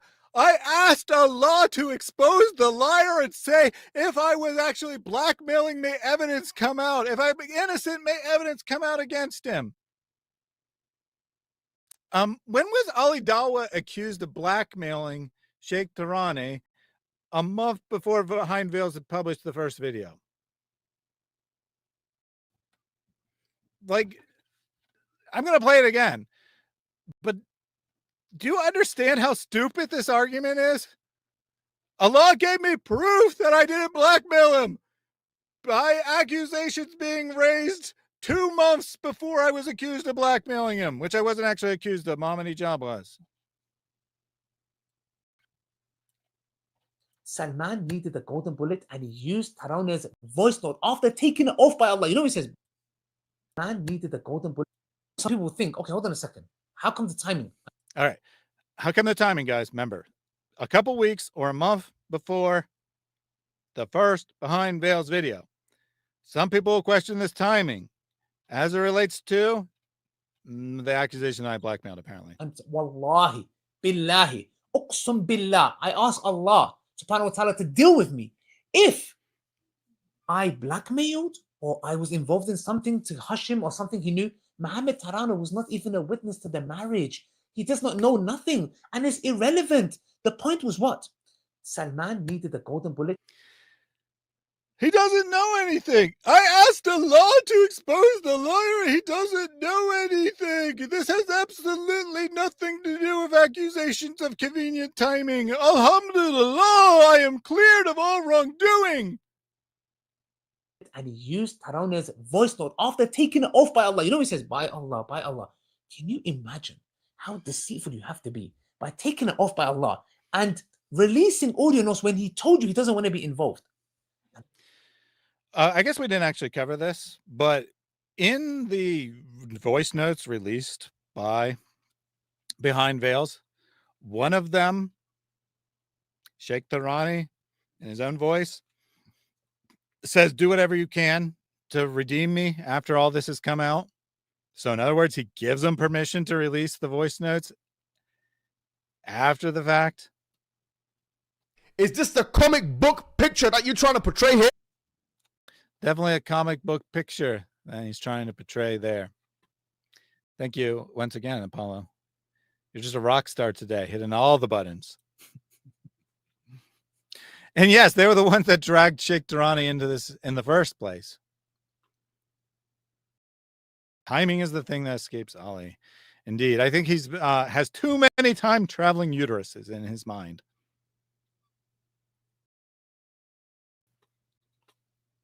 The reason he didn't want to be involved, brothers and sisters, is, let me tell you, brothers and sisters, because Mohammed Tarawneh knew there's an investigation going on before Salman's videos. So we could not orchestrate this. We can't have 10 plus people coming forward of harassment. All right. So there you go. There's the proof. They could not have blackmailed him because the accusations already existed. Does Ali Dawa, option 1, not know what blackmail is? Or 2, think his audience is too stupid to understand what blackmail is? To successfully blackmail someone, you have to know about wrongdoing they did, or at least accusations of wrongdoing that they did. We couldn't have blackmailed him because Sheikh Tarawneh knew that we knew about his misdeeds or alleged misdeeds. This is his argument. Organizations I can't name for legal reasons. Yes, that some of them are taking external independent investigation that's going on of this. It's going to be submitted to the Sharia Council. It's going to be submitted to Behind the Veils. Yes? Okay. So brothers and sisters, all of this is going on. Now, you need to understand, when that happened, yes, I did the same thing. The video that was released by Salman was on the 6th of April. The investigation. There you go, 6th of April. Weeks or months before, a couple weeks up to 1 month before that, so in March for sure, is when the new accusations were raised. That started by two sisters, not by myself, not by Mohammed Hijab. Two sisters came forward, and then investigation happened. Which one is, I cannot go into for legal reasons. The other one is being carried out. It's going to be submitted to the Sharia Council. And this is my message. You can see the date, 11th February to Sheikh Mohammed. If my 11th of February. Once again, Ali Dawa can't get his timeline straight. So apparently these accusations happened in March, and he was messaging them, messaging someone about something, because he doesn't show you anything. Even though these are his own freaking messages, he won't show you them to you because it's a matter of trust or whatever. A month before the accusations were made, Ali Dawa was texting about them, and this somehow proves he couldn't have blackmailed Sheikh Tarawneh. I'm with my wife, Sheikh. I can't talk as it's a private matter and now involves allegations about you. And now the organization is being brought into this. The messages I'm reading, guys, again, I'm doing this because we're being accused of blackmailing our teacher who ended up in hospital. The real reason he ended up in hospital is because for the third or fourth time, these alleged harassments, and not only that, he confessed to me of his misconduct in 2019, came out. So, guys, Sheikh Tarawneh was not blackmailed, okay? The reason he got hospitalized over stress precisely after Mohammed Hijab sent him a text saying you have 24 hours to comply with me was because in 2019 he confessed to wrongdoing. Technically, remember what I said at the beginning, something that's technically true, right? Potentially technically true. Indeed, that is why he went into the hospital, because of the misconduct he confessed to into 2019. But I don't think he just suddenly remembered what he did 5 years ago. The misconduct from 2019 was used to blackmail him, which put him in hospital. So technically, yes, he was in hospital because of what he did in 2019. But he was really in hospital in 2025 because the threat of revealing what he did in 2019. Because of this, and he thought this was because of the whole hijab situation. Brothers and sisters, the video was released on 6th of April. This investigation started, this complaints again came back on 11th of February. That's 2 months ago, before any Salman video. So I had no personal issues with Tarawneh at all. I had no plan of doing this until the whole allegation of blackmailing. He ended up in hospital, and the sisters coming forward. I have an opportunity, a obligation. You catch that, guys? There. Listen very carefully. This is one of his biggest slip-ups of the whole thing. So listen carefully. Investigation started. This complaints again came back on 11th of February. That's 2 months ago, before any Salman video. So I had no personal issues with no personal issues, no plans to do anything until Tarawneh at all. I had no plan of doing this. No plan. He wasn't planning on throwing him under the bus. Well, duh. Until the whole allegation of blackmailing. He ended up in hospital, and the sisters coming forward. I have an opportunity, a obligation. I have an obligation. He's so stupid.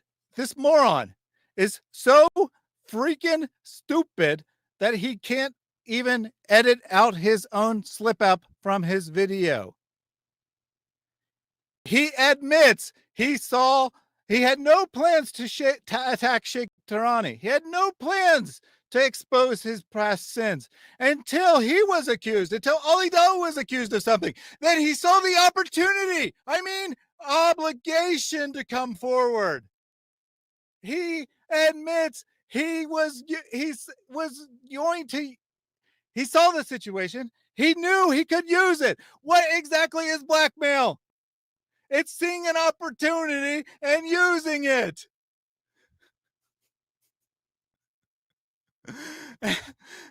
He had an opportunity to use Sheikh Tarawneh's alleged misdoing against him to clear his own name. And he says this isn't blackmail. He just freaking admitted that he saw it as an opportunity to blackmail the guy in his attempt to say he didn't blackmail him.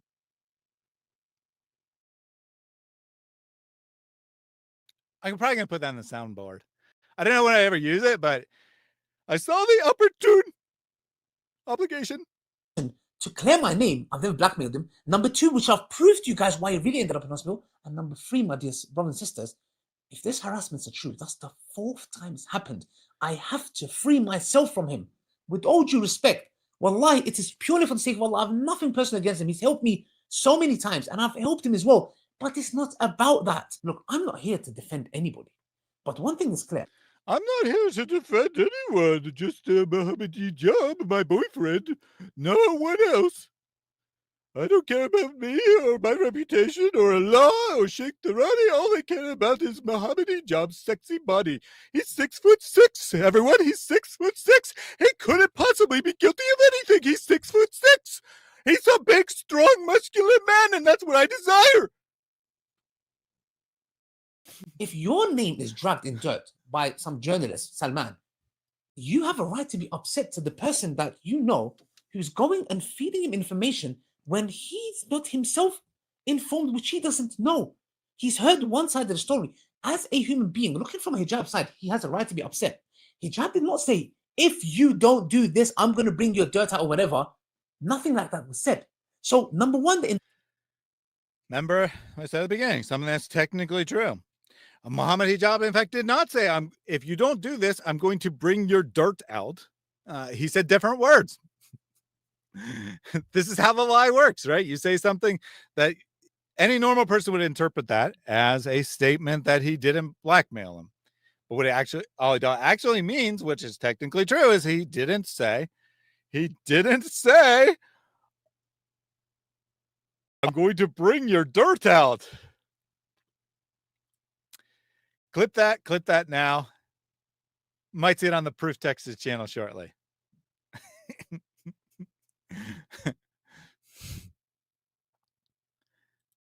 I need to clip Jesse Peterson saying, I rest my case from Jai and Doc's stream last night. It's so funny. I'll have to check that out. It's so funny he's confessing everything about anyone interrogating him. I mean, true, right? I didn't technically blackmail him, guys. I just said that if you don't do what I say, there'll be consequences. The stress of your misdeeds put you in the hospital, not the blackmail. Investigation happened 2 months ago, and it is still ongoing, by the way. Yes, this is the reason why he genuinely ended up in hospital, and he was never blackmailed. But let me tell you something, guys. I sat with my... There's an investigation going on. It's still going on. That's why he ended up in the hospital the exact day that Mohammed Hijab sent him a text saying that he needs to give me this voice note in the next 24 hours. It was totally unrelated, everyone. Totally not the same. Totally not blackmail. It's just the investigation. Mohammed Tarawneh before making this video, and I told him I'm going to go public because of this heinous allegations and because of the alleged harassment of the sisters coming forward.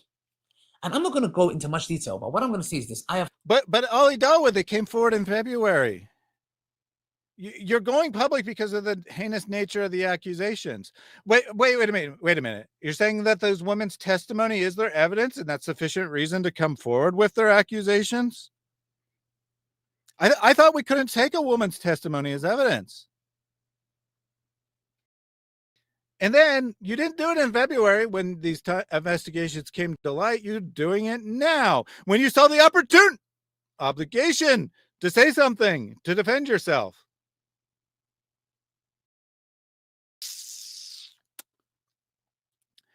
Prophet Thaddeus Puba, or should I say peace be upon me, speaks for the voiceless victims of Islam, and he fights evil. This is why we love Prophet Thaddeus. Peace be upon me. I think that is accurate. Let's get a super chat. Every single person that donates, inshallah, you're going to get a reward. You know what? Forget donate. Invest. You invest in your hereafter. Forgive me for pranking you guys, but I had to. Yeah, I'm the king of clickbait. Goodbye. He's the king of clickbait. Goodbye. What appropriate video for today. Ronald Paul says, God bless this channel. Thank you very much for your donation earlier, Ronald Paul.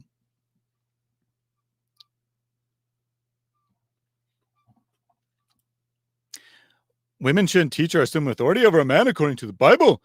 Well, thank you, Mr. Atheist 123, who only wants to defend Islam. I totally believe that you're an atheist 123. As a truth-seeking atheist, I'm sure you know the context of that verse, and it totally just means all women ever should not teach anything to anyone ever. Right? That's totally what the verse means. And what does this exactly have to do with Mohammed Hijab and Ali Dawa and their disgusting crimes? Nothing. So why are you trying to distract from the disgusting crimes of Mohammed Hijab and Ali Dawa, Mr. Atheist 123? It couldn't possibly be because you're embarrassed by your Dawa boys, and thus you've adopted a name that it disguises to no one the fact that you're a Muslim trying to distract. Yeah, couldn't possibly be that. Every stream I check of all he's asking for donations. It's true. Maybe it was Atheist 123. That could be. Hey, that might be an example of saying something that's technically true, but which everyone will perceive the wrong way. See, he in his mind he wrote Atheist 123, but he knew that everyone else would interpret it as atheist, so he wasn't lying when he said he was an atheist. I think that's true. Apollo, I need you to move your arm so I can see the play button. Thank you. 3 witnesses. Two are his students. 2 of them was his students, or ex-students, shall I say. Yeah, one of them he knows. Yeah. Let me put it like this, without going into detail. Two of them were his students. Two of them. I mean, one of them. One of them he knows. It was his ex-student.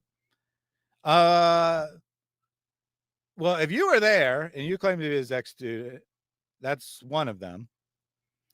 Mohammed Hijab is also his ex-student. So you're saying that you and Mohammed Hijab were there? Is that what you're saying? Probably. Who? I was directly blackmailed. Like, when you're talking about blackmail, guys, I'm talking about full-blown direct blackmail, and these 3 people will come as a witness if anybody denies this. That there will be slanderous accusations made about me and about an organization that I'm working about. And I said, you know what? Not the goat banker 123.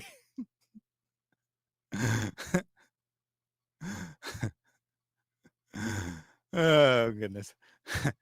But okay, so remember, and I think it was December, Mohammed Hijab said, guys, there's going to be slanderous accusations against me. Elon Musk is out to get me. So just know that if these slanderous accusations come out against me, it was all it was all Elon Musk. Now Ali Dawa says someone who I will not disclose for some reason is blackmailing me. So if you see some heinous accusations coming out against me in the near future, just know that I'm being blackmailed by someone who I will disclose their identity. I'm defying them. I'm doing what they told me not to do. But if accusations come out, it's because I'm being blackmailed. Who wants to take bets on when the Ali Dawa scandal starts? Because he's playing the same exact game as Mohammed Hijab, setting the seeds for accusations to be made against him, and telling his dumb fans not to believe them because he told them in advance they're going to be revealed about him. I have a feeling we might be seeing some accusations coming out against against Ali Dawa. Just a possibility. But if he is being blackmailed, he earlier he tried to imply it was Salman. I expect his dumb audience to think it was Salman. But if he is being blackmailed, it's one of the 4 people that were at this conversation with Sheikh Tarawneh, right? Because he said there's 3 witnesses that I was blackmailed in this conversation. Well, it's obviously not Salman. So maybe Sheikh Tarawneh, maybe someone allied with him, or maybe that student of Sheikh Tarawneh's that was present, Mohammed Hijab. Great face here, by the way. Ali Dawa is so good at these faces. Like almost every single time you pause him, he has some weird look on his face. And by the way, did you enjoy the thumbnail? I was going to do a different thing, but then like one of my random pauses, his hands were like this. And I was like, that's too perfect for saying Mohammed Hijab's too tall to be to do blackmail. Wallahi, I fear no one but Allah subhanahu wa ta'ala. If you think whoever made this, I'm not going to go into detail. Why? Because I just want to protect the dignity and honor. I'm not going to go into details. 3 witnesses. I'm going to protect the dignity and honor of the blackmailer, which I said is the most heinous of all crimes. But Sheikh Tarawneh, who didn't do anything, did no major sin, did nothing all that wrong, just a minor misguidance that probably isn't even a sin for normal Muslims, but because he's a sheikh or not a sheikh or whatever, for that reason, I'm going to expose him. What happened to his honor? So blackmailing Ali Dawa, personally attacking him allegedly, not a good reason to reveal who did it, even say their name. Sheikh Tarawneh, however, he was accused of something that was no big deal. I'm going to spend 20 minutes talking about him. They're 3 righteous people, alhamdulillah, that will testify. And one is from Mohammed Tarawneh. Allah is logging out. Time for him to ascend into the lower heaven to hear the prayers. See you again soon, Allah. On the side who witnessed what happened. Yes? I want to make this very clear, guys. And I want to end this chapter. That I never, ever blackmailed him. Ever. I've gone off the blackmail. Into editing cut there. I want to make this very clear. I went to end this chapter that he obviously screwed up and said something stupid. So then he had to put a cut. And he has very low standards for what makes his final video. In case you haven't noticed. Waffling, misspeaking, repeating himself, going on a tangent that he never finishes. All those make the final cut, but something was deleted there. So he must have really screwed up right there. And never, and even if I did, I would never do that. It's heinous to your teacher. Number 2, he ended up in hospital. Listen to this again. It's incoherent, but listen to it again anyway. Never, and even if I did, I would never. I really need a couple more seconds. So you're just gonna have to listen. Never, and even if I did, I would never do that. It's heinous to your teacher. Ah, shoot. All right. If you think whoever made this, I'm not going to go into detail. Why? Because I just want to protect the dignity and honor. Protecting the blackmailer's dignity and honor. They're 3 righteous people, alhamdulillah, that will testify. And one is from Mohammed Tarawneh's side who witnessed what happened. 3 witnesses, one of which Sheikh Tarawneh brought. Now, listen carefully. Yes? I want to make this very clear, guys. And I want to end this chapter. That I never, ever blackmailed him. Ever. I've gone off the blackmail him. And never, and even if I did, I would never do that. I never, ever, ever blackmailed. And even if I did, I never would. This is what made the editing cut. Something else, he said, got deleted. This is what made the editing cut. I've never, ever blackmailed someone. And even if I did, I wouldn't. What? Like, seriously, what? After watching this video and others by Ali Dawa, I am amazed. I think it might be a legitimate miracle of Islam, of Allah, that Ali Dawa can figure out how to record a video. Like, he is so incoherent, so utterly stupid, so clueless about absolutely everything. And I'm not even talking about Islam. I'm just talking about everything. His own videos, his own words, he can't see what he's saying. I cannot figure out how he's smart enough to be able to record a video in the first place. I think it might be a miracle of Allah. I mean, seriously. I have never ever. I want to testify to a law that. Missing segment. I have never blackmailed, and if I did, I wouldn't. Genius to your teacher. Number two, he ended up in hospital because of, since 2019, of these alleged harassments going about him. There's an investigation going. That's why he ended up, because he realized multiple organizations are coming forth of complaints and 10 plus witnesses, and we've got text messages, all this kind of stuff. That's why, brothers and sisters. 10 plus witnesses, text messages, investigation, all just completely coincidental. That was the exact day that Mohammed Hijab threatened him. It had nothing to do with blackmail. That's why he ended up in hospital. And lastly, the reason I'm doing this video is to free myself of Mohammed Tarawneh, which I did not want to, because I'm not going to be blamed for something that he has done or he may do. And I believe, as a person who's seen as a sheikh, I don't want to be blamed for something he has done or may do. Therefore, I'm disassociating with him. Okay.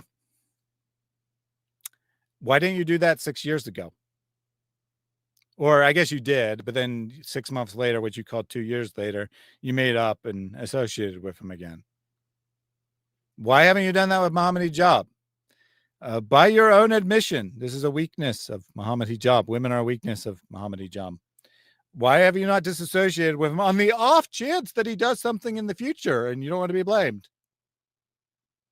Why haven't you disassociated with every Dawah boy? According to you, every Dawah boy has this weakness and might at any time fall to their weakness and commit a sexual sin. So why are you okay with being associated with them but not Sheikh Tarawneh? Because he might do something eventually. Maybe.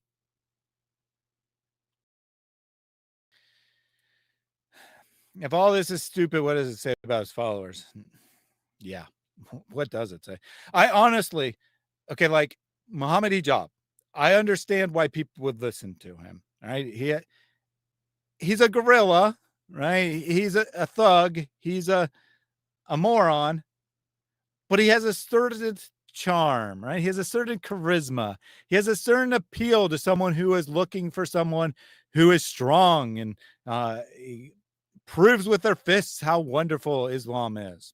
All right, I get it. Someone like Daniel, right? He's a disgusting, perverted individual, but he's pretty good, well-spoken. He raises interesting topics. He has a knack for creating interesting shows, whatever. I get why someone would follow him. Even Uthman, right?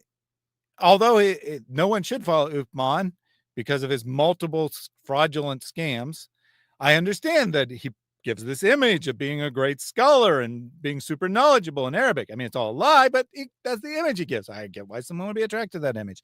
I cannot figure out why Ali Dawa has any audience. I literally cannot figure out why anyone, like any Muslim, follows Ali Dawa. His videos are utter trash. And I don't mean like they're Islamic lies. I mean they're utter trash. They're waffling, incoherent nonsense. He takes, in this case, 35 minutes to make a 3-minute point.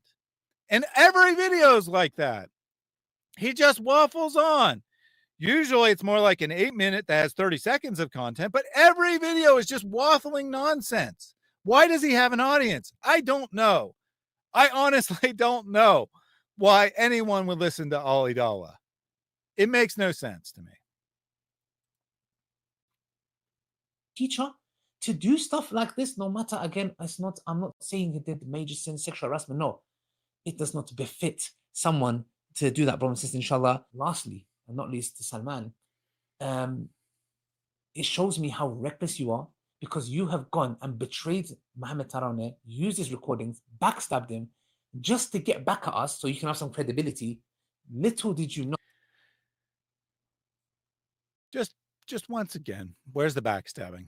All right, who misused Sheikh Tarawneh's audio recordings? That would be not Hijab and Ali Dawa. Both of them used his clips to try to make it look like he said something he didn't. Did Behind Veils backstab him? No. Sheikh Tarawneh in one of the clips says, do whatever you can to defend me. If you do, if you find it in your heart to try to defend me, even though I'm in big trouble, like he basically says I'm in big trouble. You know, they got dirt on me. They got real stuff they can use against me. I'm in big trouble. Because I got involved with this situation, my career's probably over. But if you can defend me, please do so.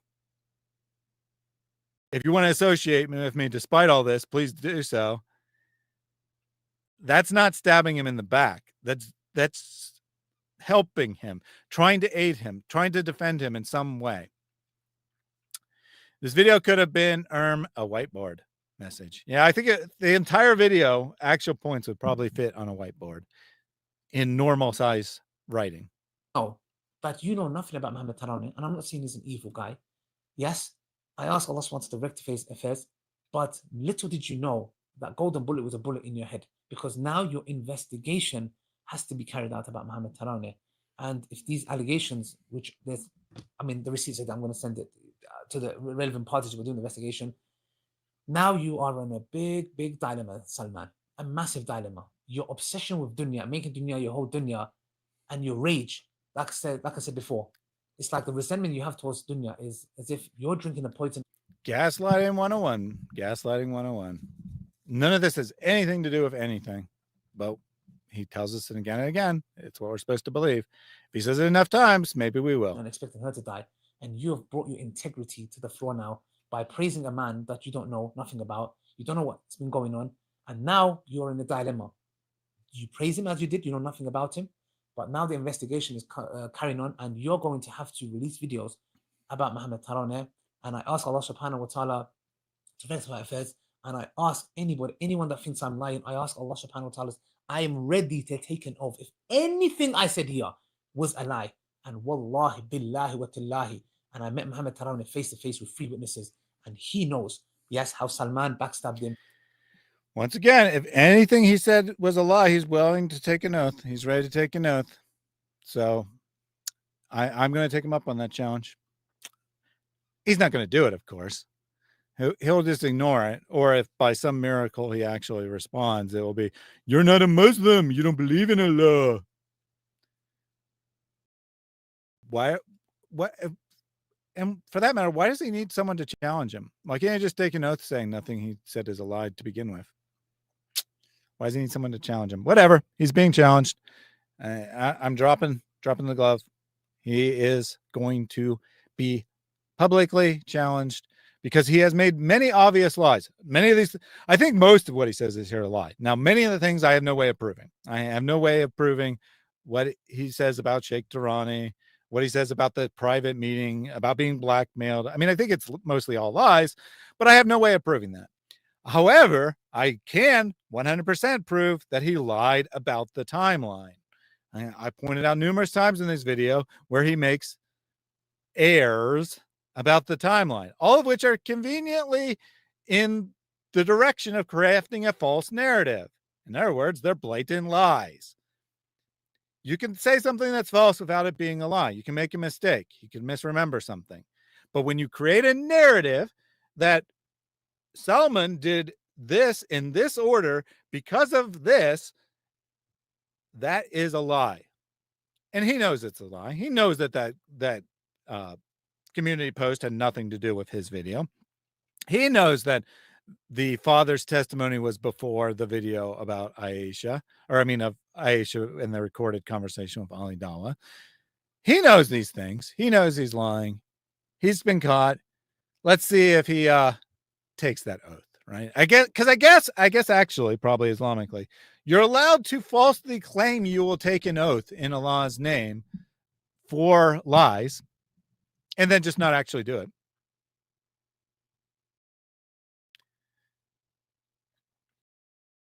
Sarah says, I'd love to go comment on his video, but I don't want to give him views. LOL. So, YouTube doesn't disclose the exact standards of what counts as a view. And I think it's probable that they count even a second as a view now because they want the view count to be as high as possible.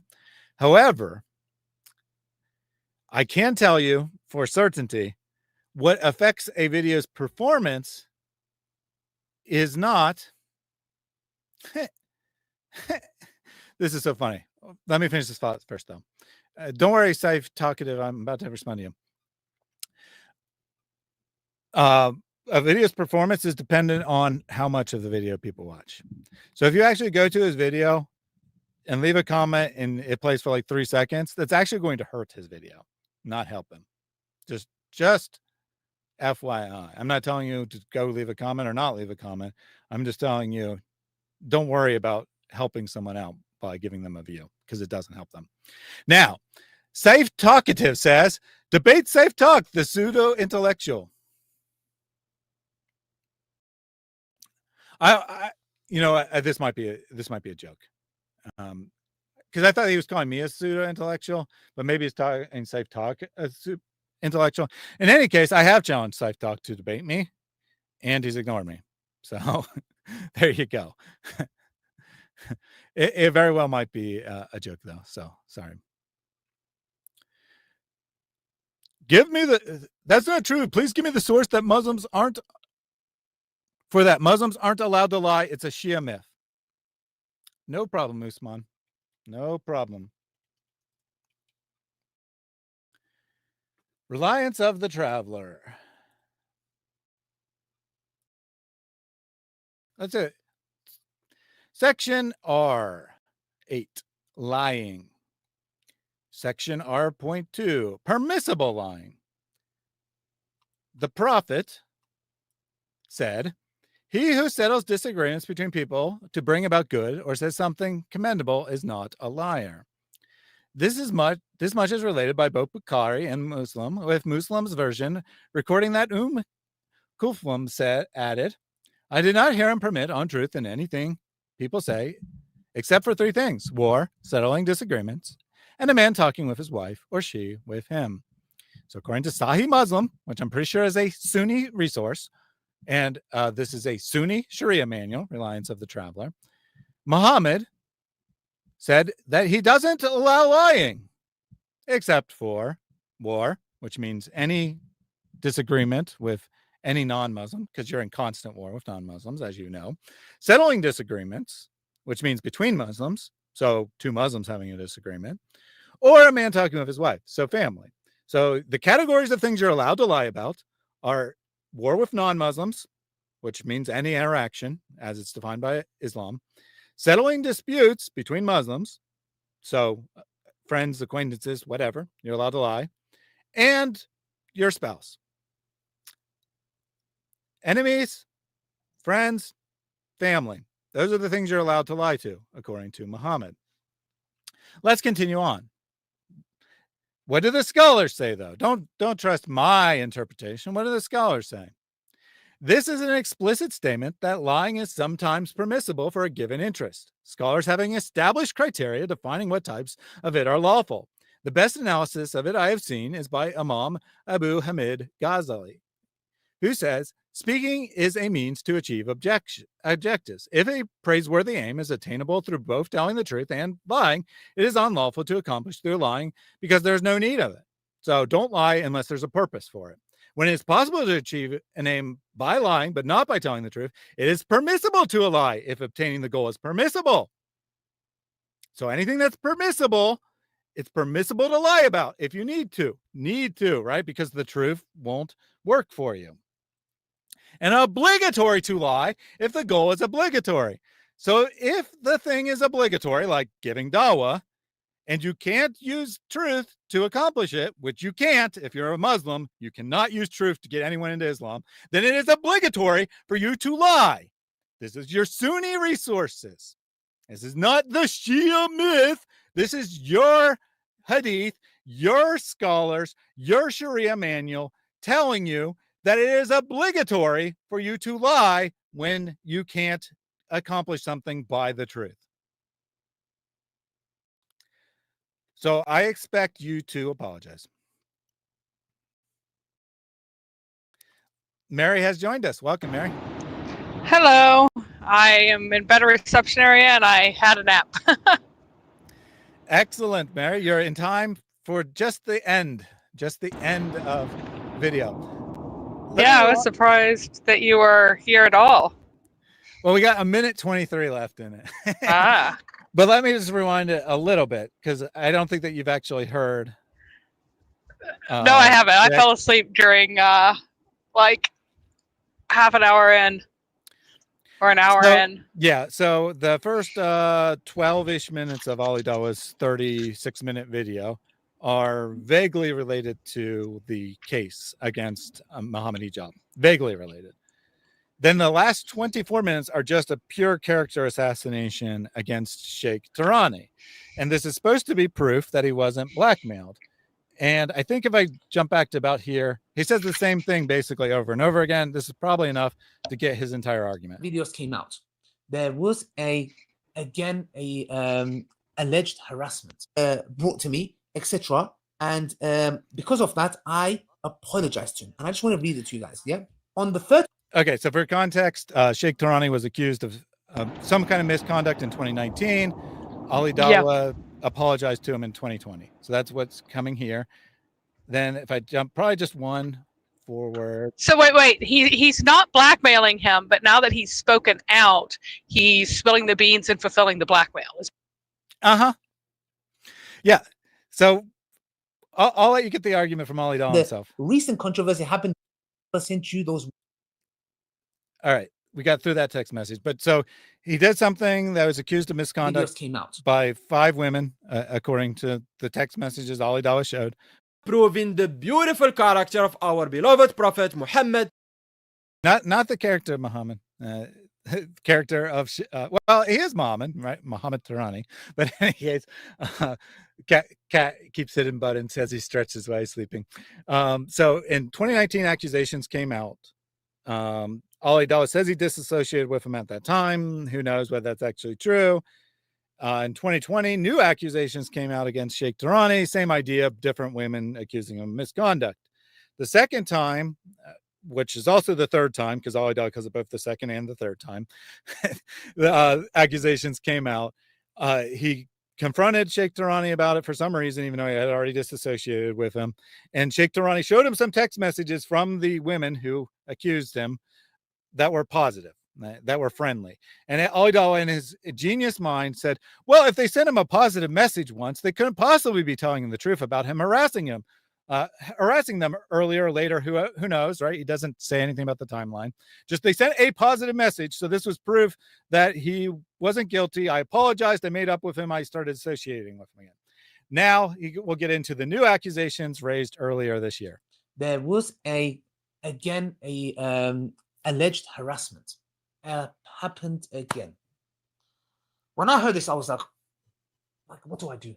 Like this time, like it's just like, the Prophet said, the believer doesn't get bit from the same hole twice. What do I do? Brothers and sisters. Then I know some people will think, okay, hold on a second. How come the timing? Wallahi. So the timing, you don't know this. He said it earlier in the video, so I had to pause it. He said that this happened a couple weeks before the first Behind Veils video dropped. It turns out it was actually 2 months. He'll eventually clarify the actual timeline, but he said at the time it was a week before. Now, he's going to say some people will be suspicious of this timing. Billahi, uqsum billah. I ask Allah subhanahu wa ta'ala to deal with me. If I blackmailed or I was involved in something to hush him or something he knew, Mohammed Tarawneh was not even a witness to the marriage. He does not know nothing and is irrelevant. The point was what? Salman needed a golden bullet and he used Tarawneh's voice note after taking it off by Allah. You know what he says? Some will find this timing suspicious, but you know what? It's because of Allah. I pray to Allah. If I am guilty of blackmailing Sheikh Tarawneh, may you expose his wrongdoing months earlier. I couldn't have blackmailed him because what he did occurred before the other issue came up. Like, what kind of argument is this? That's how blackmail works. You keep dirt on someone and then you use it when it's useful, which is what he's doing. And also, The Prophet ﷺ wanted to conceal the major sin of a companion that has done. A major sin. This is the prophetic tradition. she married him, right? Mm-hmm. She wouldn't have married him if she didn't have positive feelings for him at the time. So she had positive feelings. Therefore, nothing that ever happens to her matters. Mm-hmm. Yeah. So according to Ali Dawa, he doesn't say when, but I mean, he was only accused. Actually, he was never accused, but Mohammed Hijab was accused of blackmailing in May. So in May, he prays, "Dear Allah, if I actually blackmailed Sheikh Tarawneh, may I be exposed. But if I didn't, may he be exposed." And then Allah granted that prayer by exposing him in February of this year, 3 months before the prayer. That's what Ali Dawa says. In defense of people who are suspicious of the timing, just be aware that he prayed for it after it was already known to Ali Dawa. Oh my goodness. By Allah. Can you imagine? This is really funny because this is like by Allah. This is like Ali Dawa basically saying that he's the one who was the intermediary of all this information and gave him the ammunition against the Sheikh. Like, this is him saying that I am involved in this, even though he's trying to claim that he's totally innocent of this. Instead, what he's doing, I'm the one who found the weird nonsense that I do. So I totally didn't blackmail him. Yep. As I expose him now, because he didn't do what we wanted and didn't fulfill the terms of the blackmail. Mm-hmm. Like he implicated. No one was pointing at Ali Dawa.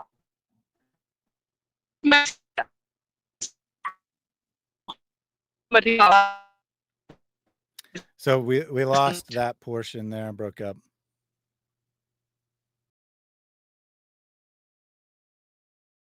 All right, well, I'm not sure if Mary can hear me or not, but we definitely can't hear her at the moment.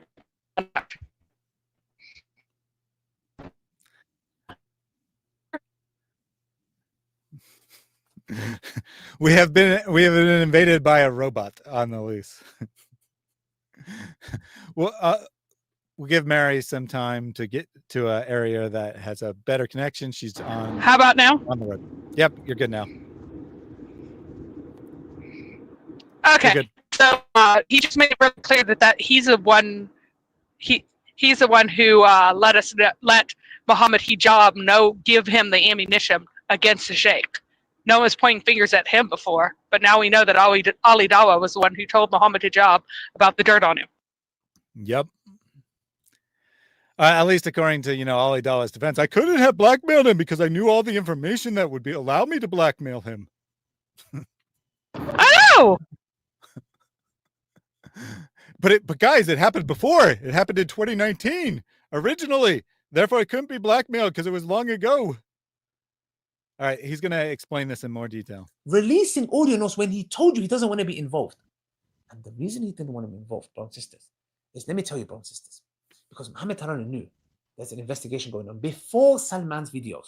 So we could not orchestrate this. We can't have 10 plus people coming forward of harassment. Organizations I can't name for legal reasons, yes? That some of them are taking external independent investigation that's going on of this. It's going to be submitted to the Sharia Council. It's going to be submitted to Behind the Veils. Yes? Okay. So brothers and sisters, all of this is going on. Now, you need to understand, when that happened, yes, I did the same thing. The video that was released by Salman was on the 6th of April. The investigation that started by two sisters, not by myself, not by Mohammed Hijab, two sisters came forward. And then investigation happened. Which one is I cannot go into for legal reasons. The other one is being carried out. It's going to be submitted to the Sharia Council. And this is my message. You can see the date, 11th February to Sheikh Mohammed. I'm with my wife, Sheikh, I can't talk as it's a private matter and now involves allegations about you. And now the organization is being brought into this. The messages on me. So they couldn't be he couldn't be blackmailed because you see, there was lots of evidence against him. There was 10 plus witnesses. So apparently Ali Dawa thinks blackmail means make up something false. Yeah, that seems to be what he thinks blackmail means. He really does seem to think that blackmail means make up Yeah, he doesn't know what the definition is. So here he is confessing to blackmail because he doesn't know what the word means. Right. He's like, That's amazing. We couldn't have threatened to expose this stuff because there was actual accusations. We didn't do like we did with Salman and send him a message saying we'll make up evidence. We said to the Sheikh Tarawneh, we'll reveal the real evidence. So you see it was a blackmail. I honestly think that that's the argument he's making here. My goodness, how many of his cousins married, do you think? How far back?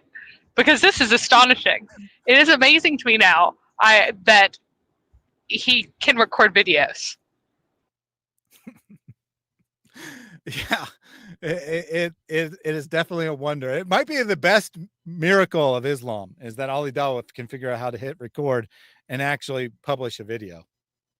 Ethan, guys, again, I'm doing this because we're being accused of blackmailing our teacher who ended up in hospital. The real reason he ended up in hospital is because for the third or fourth time, these alleged harassments, and not only that, he confessed to me of his misconduct in 2019, came out.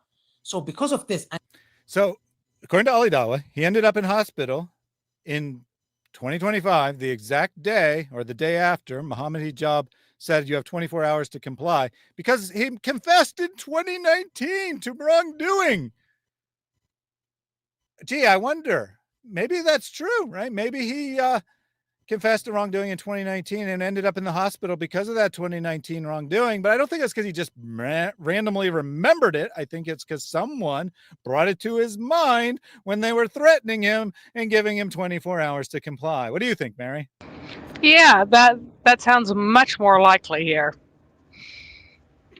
But it can't be blackmail because it happened in 2019. And because it's true. Blackmail is only whenever we threaten to fabricate things that are false. Apparently. And he thought this was because of the whole hijab situation. Brothers and sisters, the video was released on 6th of April. This investigation started, this complaints again came back on 11th of February. That's 2 months ago before any Salman video. So I had no personal issues with Tarawneh at all. I had no plan of doing. Listen very carefully, Mary. This is the best part of the whole video. This until the whole allegation of blackmailing, he ended up in hospital, and the sisters coming forward. I have an opportunity, a obligation to clear my name. That's fantastic. He's so stupid. He doesn't even edit his own video to remove the slip there where he says, I saw the opportunity to blackmail him. I mean, the obligation to reveal the truth. Like, I mean, you'd think this was a video on Behind Veils exposing Ali Dawa, but in fact, it's just Ali Dawa's own video that he spent 10 days making, guys. 10 days. My goodness. They spent 10 days on this video. I've never blackmailed him. Number 2, which I've proved to you guys why he really ended up in hospital. And number 3, my dear brothers and sisters, if this harassment's the truth, that's the 4th time it's happened. I have to free myself from him. With all due respect. Why didn't you free yourself from him in February? Oh my goodness, that's amazing. So he is like doing the blackmail that he promised to do while claiming that he's not blackmailing him. Because he doesn't know what blackmail means.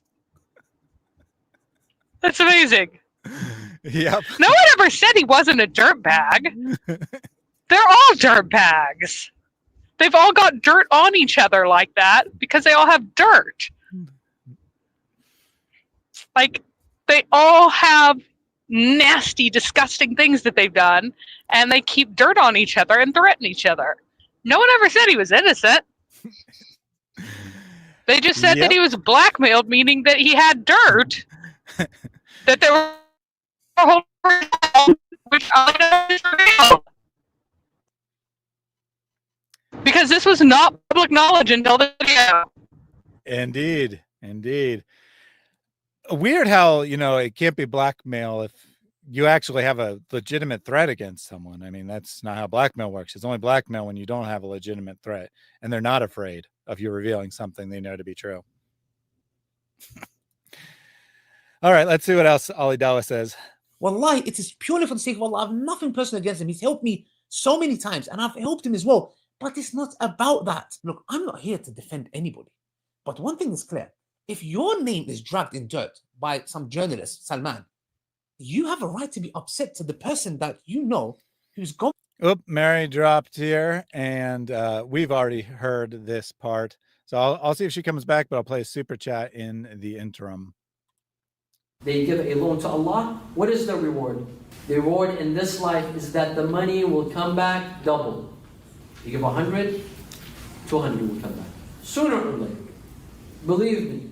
All money that is given for the sake of Allah, it comes back. And I'm sure that all of you have experience. I'm sure you all have experience with Allah giving you double your money back. And soon Jewish Samantha will have $3.98 in her bank account from Allah.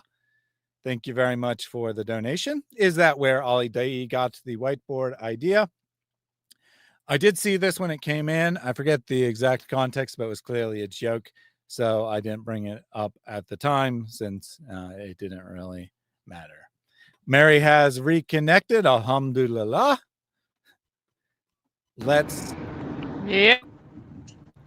Let's continue the video. And feeding him information when he's not himself informed, which he doesn't know. He's heard one side of the story. As a human being, looking from a hijab side, he has a right to be upset.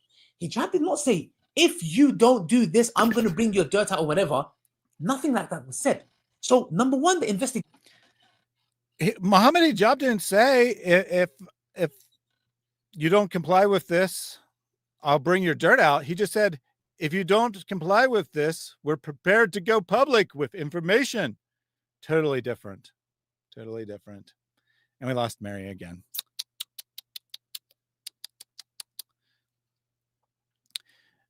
Good Emperor said, this daddy is being terminated from his day job or something. So I assume that you, Good Emperor, know well what Una was talking about, and you just wanted to give me the opportunity to say it to the audience. So I thank you for that.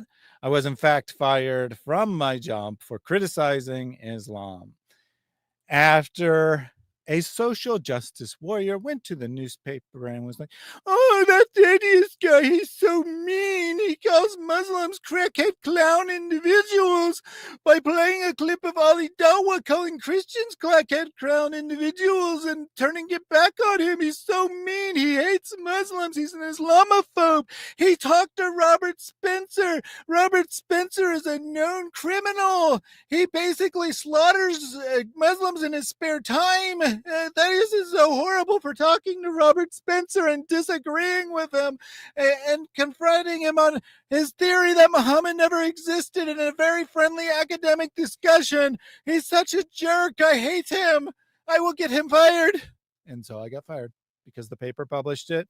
And then public officials contacted my employer and said, I don't know exactly what they said, but they said you should do something about this. Let's just say that.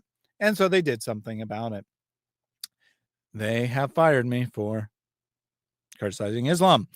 And as a result of their attempts to silence me, attempts to cancel me, attempts to end my career, have gone from where I was publishing 1 to 2 live streams a month because I was very busy with work, ironically, right? Doing my job, putting in extra hours at work because they're short on hands. I went from publishing 1 to 2 videos a month to publishing like 4 or 5 a week. They've like 10x'd my output. Good work. Good work. You got me canceled, guys. You got me canceled, Lizzie. Lizzie, baby, you got me canceled. So Protestant believer put public officials in scare quotes, by which I mean elected officials, members of city council, and possibly the mayor of Columbus.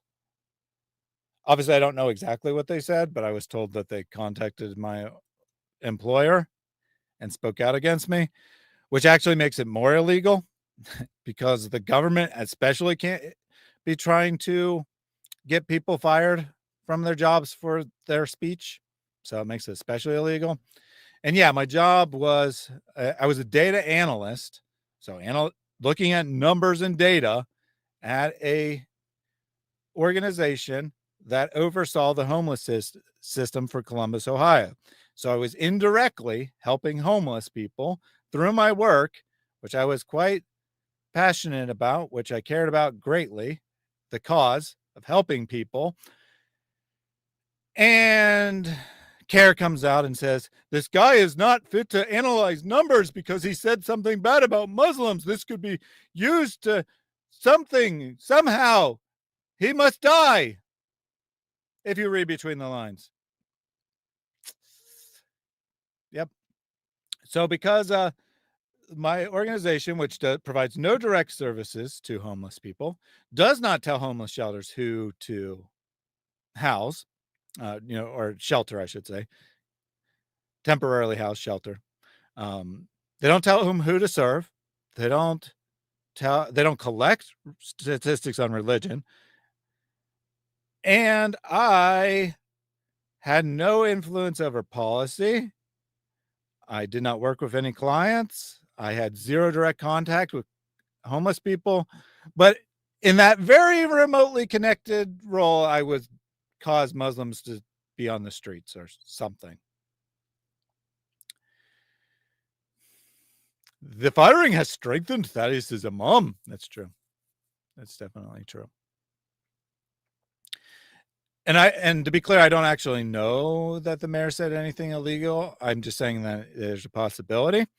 And good news, when I sue my employer, which I will do, it's a long process. I posted an update video on that if you want all the details, but it will happen. It is in progress.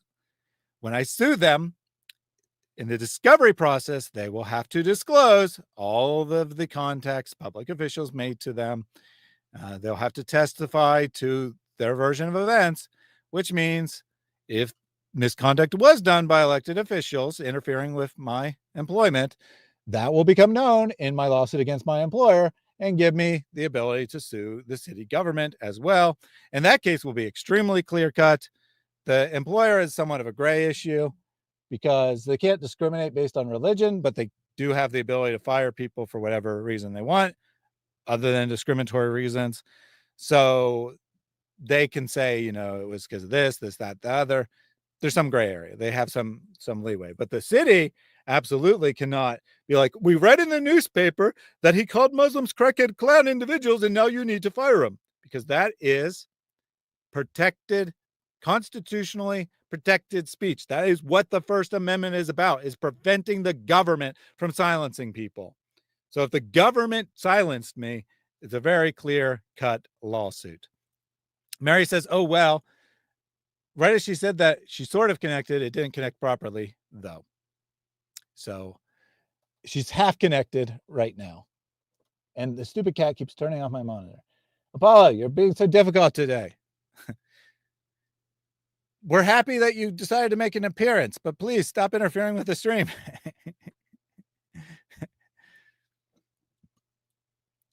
Let me take the remaining super chats at least to give Mary more time to potentially reconnect.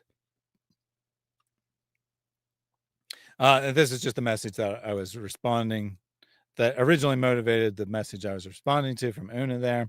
The bad publicity boosted your channel viewership, Thaddeus. Indeed it has.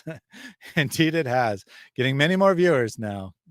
Putting out regular content will do that. From Christian Gadfly. One small fire plus a second small fire is a bigger flame. True.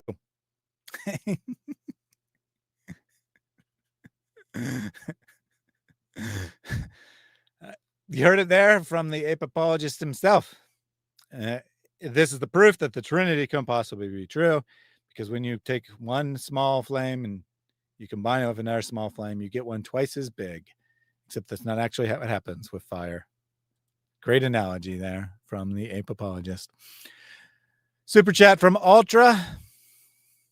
من ذا الذي يقرض الله قرضا حسنا? Who is gonna give Allah a good loan? Ya akhwati, this verse puts shame in my heart. My Lord is asking for a loan. Nothing's wrong with that guy. He has ability, but only a little bit of cash flow problems. He just needs a little bit of money right now. So give to Allah. Don't ask for anything back, guys. Imagine how much of a brain dead donkey do you have to be convinced of anything Ali Dawa says, for goodness sake. I think that is an accurate statement there. Ali Dawa definitely does not seem to be able to make a coherent argument. And again, when I say his videos are incoherent and I can't understand why anyone would watch him, it's not because he supports Islam. I understand why someone would watch, say, a Mohammed Hijab video or even a Sheikh Mohammad video, even though he's one of the most disgusting individuals on the planet. I understand why someone would watch that. Both of them are very disgusting, disgraceful individuals, but I understand why someone would watch them. I understand why someone would watch even a Zakir Naik video, as ridiculous as he is. He speaks really fast and has some stuff memorized, and that impresses people. I get it. Ali Dawa, I can't figure it out. I really just can't figure it out. But remember, Thaddeus, the firing is just Allah testing you, and he does not burden anyone with any more firings than they can handle or something. I thought it was Allah's punishment, right? I have actually had a couple Muslims say that, and then Allah punished me. He got me fired, which is a very strange thing for Allah to do. So to punish me for speaking out against Islam, he increases my output of speaking out against Islam by 10x. Good plan, Allah. Good plan, Allah. Has Allah asked for government assistance? Well, he has ability. He just has some cash flow problems. This is just a temporary situation. He just needs a little help, which is exactly what a social safety net is supposed to do. So he should reach out for government assistance. I agree. Allah will be on welfare. And one more super chat. I drink your milkshake. I drink it up. I drink it up, your milkshake. Heard it there from the Ape Apologist, courtesy of Cargo Crew. Thank you very much for your donation, Cargo Crew. I never could figure out what you said earlier about me pushing it too far. I think you just meant that I was making you watch too much Ali Dawa. I'm pretty sure that's what you meant by it, but I wasn't 100% certain. So if you did actually do something that you thought was not good, then let me know. Otherwise, thank you for your donation. And we have it there from the Ape Apologist himself that he drinks milkshakes. I wonder if they're from McDonald's.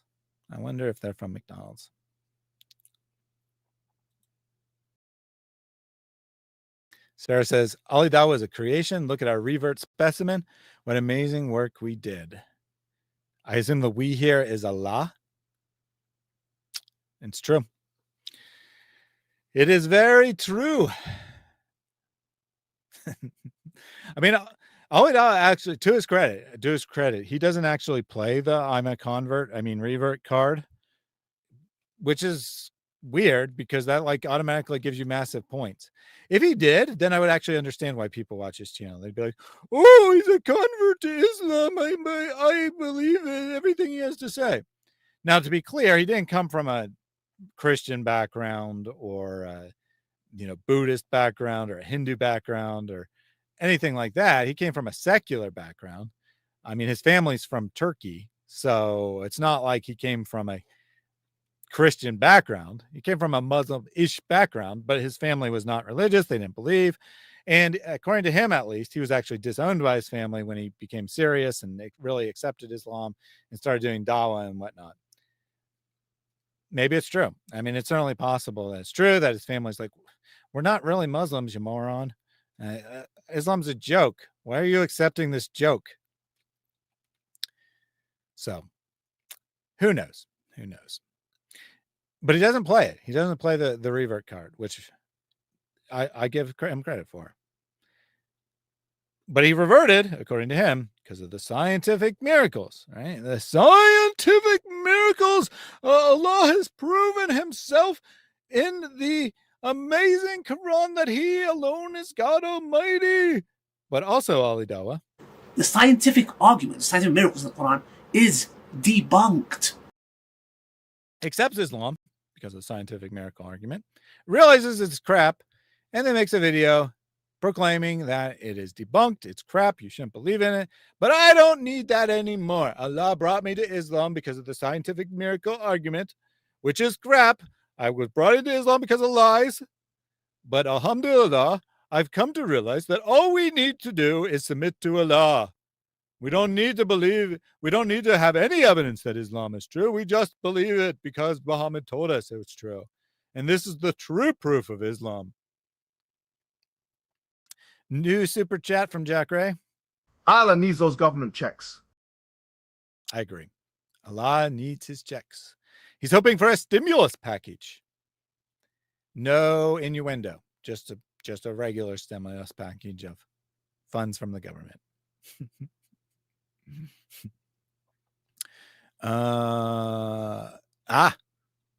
Rachel triggered the stripper to compliment Jack Ray's super chat there. Yep, you got the ape apologist speaking and you got the ape apologist stripping. Checks out. Definitely checks out there. But of course, you can also do the reverse stripper if you prefer he put his clothes back on. All right, it looks like Mary's probably not going to return, so let's just get the conclusion of the video that we haven't previously watched, which is right about here. Anyone being hateful towards Mohammed Tarawneh? Yes, I don't. A little further back. Face to face with. One more. As you did, you know nothing about him, but now the investigation is carrying on, and you're going to have to release videos about Mohammed Tarawneh. And I ask Allah Subhanahu wa Taala to rectify affairs, and I ask anyone that thinks. You here is behind veils. So because Sheikh Tarawneh has now been accused of things, behind veils is obligated, which I was not really obligated, but maybe they will make videos, who knows, to expose him as being a Dawah fraud, which is what the channel's all about. But according to Ali Dawa, this is some kind of threat that now they're going to have to expose him for abusing his power when the channel's sole focus is exposing people who abuse power. I'm lying. I ask Allah Subhanahu wa Taala, I am ready to take an oath. If anything I said here was a lie, and wallahi, billahi wa tillahi, and I met Mohammed Tarawneh face to face with 3 witnesses, and he knows, yes, how Salman backstabbed him, how Salman took an oath and lied and released his audio recordings, and 3 witnesses were a witness because I wanted witnesses there. And not only that, brothers and sisters, I was directly blackmailed in that meeting. Directly blackmailed in that meeting. And wallahi, I do not fear it. Come out with whatever you want to come out, because no one's going to take advantage of their position and abuse it. Yes? No way. No one is going to take advantage of their position and abuse it except for me and Mohammed Hijab. We are the exceptions. We only take advantage of our position and abuse it. But it's not blackmail because we're justified in exposing this information that was previously secret and is now public because it's true. Therefore, it's not blackmail. But if Sheikh Tarawneh or someone allied with him threatens to expose my wrongdoing, then it's blackmail. And I'm telling you right now, if anything comes out, it is a fake accusation. It is a lie. I'm not saying that there's going to be accusations against me. I'm just saying if there are accusations against me, know that they are lies. Well, how could we possibly know they're lies if we don't even know what they are? This is Elon Musk all over again. Next video of Ali Dawa, he's going to be like, and after I made that last video, Elon Musk DM'd me and said, if you don't stop criticizing Sheikh Tarawneh, I will come after you with all my billions of dollars, and I will use my Twitter that I technically no longer own to expose you. It's going to happen, not under my watch. I'm so sorry. It's not going to happen. Alhamdulillah. And I gave many chances. And brothers and sisters, on that note, I want to close this chapter. Salman thought it was closed, but he did not know this chapter is opened. I am now closing this, inshallah, once and for all, inshallah, brothers and sisters. Again, I don't want anyone being hateful towards Mohammed Tarawneh. Yes, I don't want anyone attacking. I'm not here to do this. I don't want anyone being hateful towards Sheikh Tarawneh. I just came here and it just exposed that he's a creep, that more than 10 women have accused him of sexual misconduct. But, I don't want anyone to harass him or be mean to him.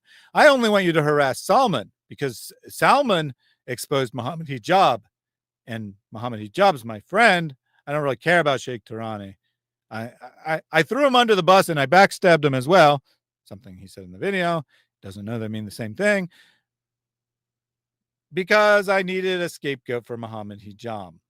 I mean, that's what actually happened, right? He's the one that actually first Hijab used him as a tool. Then he became useless. So then not Mohammed Hijab disowned Sheikh Tarawneh and said that he's a useless person. He doesn't know anything. He's done wrong in the past, blah, blah, blah. And now Ali Dawa goes all in, saying that you can't believe Sheikh Tarawneh. Who exactly stabbed him in the back? The people who didn't blackmail him by saying, if you don't give us this, we're going to expose these things, and then exposed those things. Or the person who said, I will defend you with my own honor, and got explicit permission from Sheikh Tarawneh to release audio clips. You decide. Just telling the reality of why I had to come out and clarify of what really happened and why he really ended up in hospital. And I said this to his face in the meeting. And I said, you know, it is not true that you ended up in hospital. And he didn't even say that.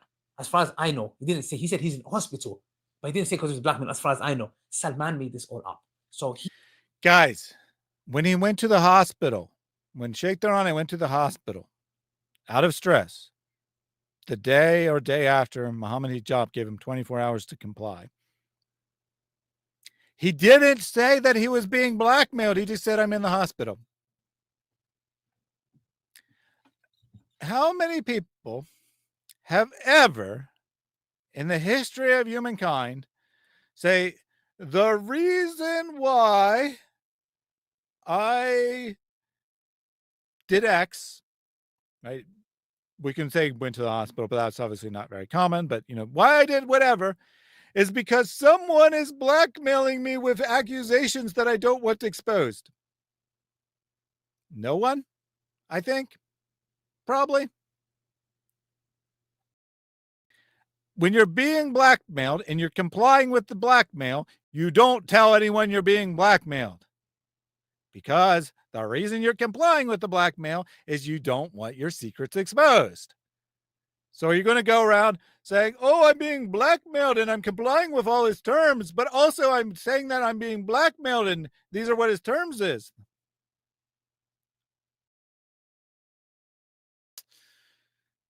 I stand corrected. I stand corrected.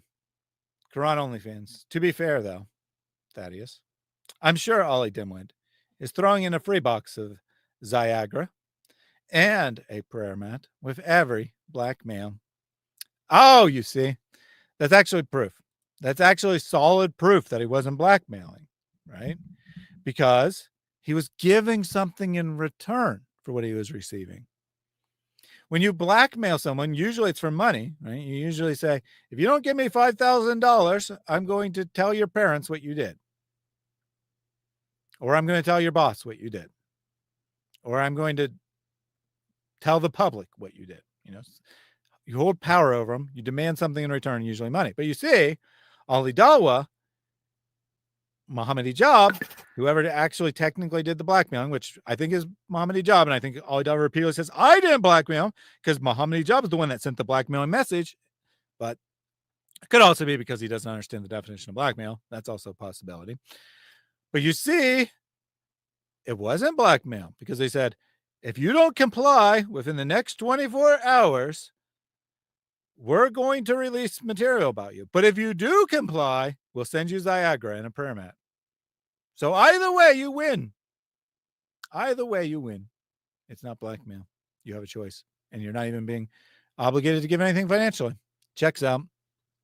I retract. Ali Dawa definitely did not blackmail. Let's finish the video. he even knows. And in the meeting, he did not even say, no, I did end up. No, he didn't. He knows he ended up in there because of his investigations. Brothers and sisters, assalamu alaikum wa rahmatullahi wa barakatuh. Anything I said wrong is from myself and shaitan, and anything good is from Allah subhanahu wa ta'ala. Well, everything you said is wrong, so I guess the whole video is from Satan. So there you go. Ali Dawa admits that his video is from Satan. And in his utter genius, he closes his laptop on his microphone, makes a loud thumpy noise, and then just carries on. Oh, I closed it on my microphone. Let me... By the way, I mean, it's kind of silly of me to do shit like this, but he didn't say because he was black man, as far as I know. Salman made this. I like to make fun of all. So he even knows. And in the meeting, he did not after all, he say, did indirectly. No, I didn't end up. No, he didn't. He knows he ended up in there because of his investigations. All right, so he's about to close on the microphone. Now I'm gonna I don't know how well you'll be able to see it because this might cover it up at the semi translucent thing. I don't remember how high he picks it up, but look at the microphone that he picks up. Sisters, assalamu alaikum wa rahmatullahi wa barakatuh. Anything I said wrong is for myself and shaitan, and anything good. All right, so it did get high enough. That looks like it wasn't big enough to say definitively, but I'm pretty sure that was a lapel mic. He's supposed to be wearing that microphone, which is why his audio kind of sucks, because he's using a microphone designed to be, right here and this close to your mouth and down here and recording with that, even though he owns multiple expensive microphones for the purpose of recording audio and uses them all the time. For this video, he says, oh, I'm just going to use this cheap lapel microphone. Lavalier microphone. I don't know why I said lapel. Lavalier. So that's Ali Dawa for you. Too stupid to make a video. But Pat's leather straps want you to know that they tried blackmailing Pat over his GoTub membership. But he's proud of that. I'm proud of that. Yeah. I'm not a yes man. Yeah.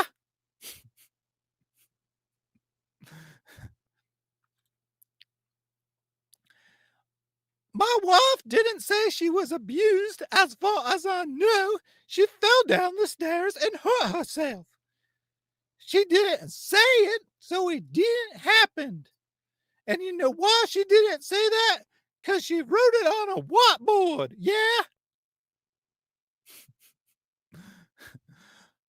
I'm too dumb to wear a microphone. Yeah. Super chat from Ragnar Lodbrook. If two vegans are fighting, is it called beef? I think it's imitation meat. 100% plant-based beef, I think, is the answer to that question. And from Songs of Relief, a member message. Sir, how can we contribute financially for your organization?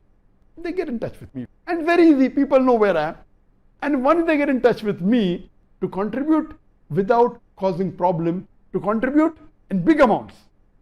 And many people call me for lunch and for dinner and for meal, and for every meal they give big amounts, alhamdulillah. So those who really want to contribute, they come and meet me.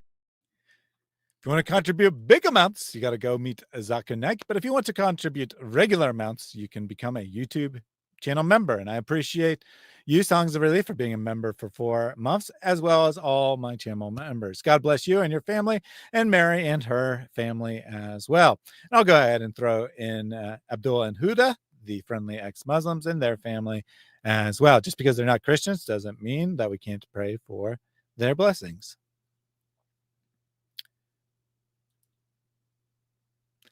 She didn't write ouch on her whiteboard after she fell down the stairs. Yeah, this is the proof that I did not push her down the stairs.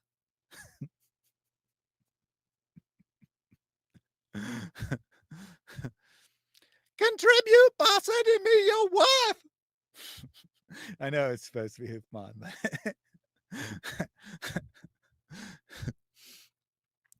It's true. Some sheikhs, when you go to them for marriage counseling, they accidentally reveal that you had trouble with your wife years later when you cheat on her again. Others, they just take your wife. So Sheikh Tarawneh, in his marriage counseling, he allegedly reveals that Mohammed Hijab was afraid of losing his wife. In Uthman's case, he just took the wife.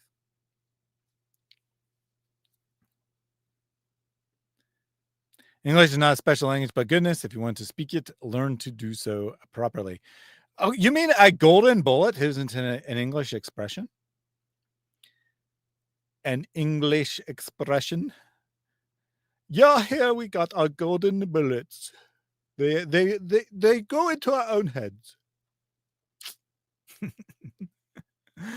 Well, that's high compliment, saying that's as good as David would.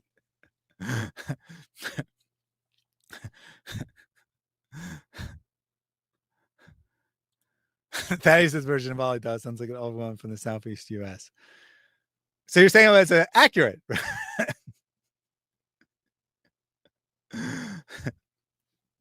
All right, guys. Thank you for joining us today. Sadly, Mary wasn't able to get a stable connection, but we thank her for joining us for a little bit. Thank you to the friendly ex-Muslims for joining earlier.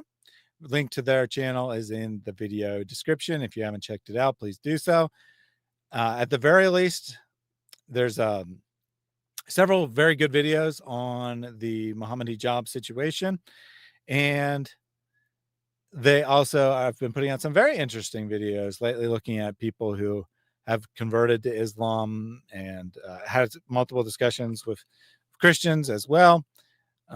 Definitely, you know, like don't like buy into atheism, right? I don't buy your atheism, but they're good people and they're doing good work, and let's show them some Christian love. Let's show them some Christian love and pray for them, and maybe it'll be the next Mrs. AP and AP situation. Just saying. Just a possibility. Well, that's the real standard, whether it's funny or not. Because, I mean, who cares if it actually sounds like Ali Dawa or not? The point is to make fun of him, not to win an impersonation contest. All right. Final takeaway here from not Mohammed Hijab.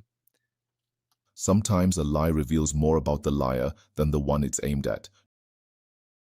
Remember that. Some say that you can't learn anything from a liar. That there's no point in watching Ali Dawa.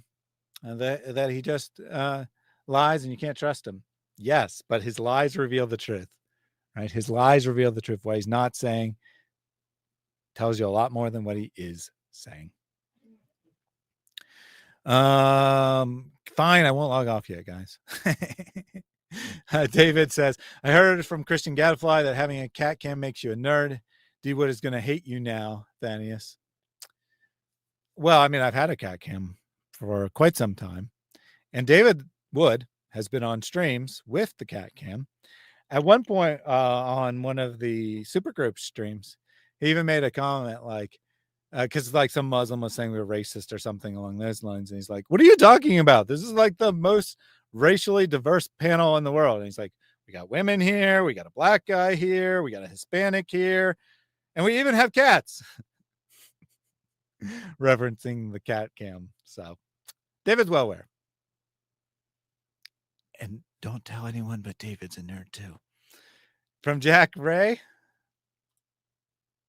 And remember, Thaddeus's cats presses buttons. It's true. My cats definitely press my buttons. Cats definitely press my buttons. Literally.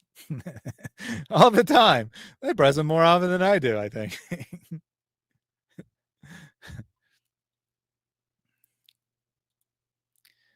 And from Sarah, a good example of how their silence reveals more than their lies, right? Because when you just laugh something off, especially when it's an obvious fake laugh, that's pretty clear indication you have no actual response. Good point. David always streams with a cat human, after all. Well, not always, but you know, when he streams with AP, which is more than half his streams.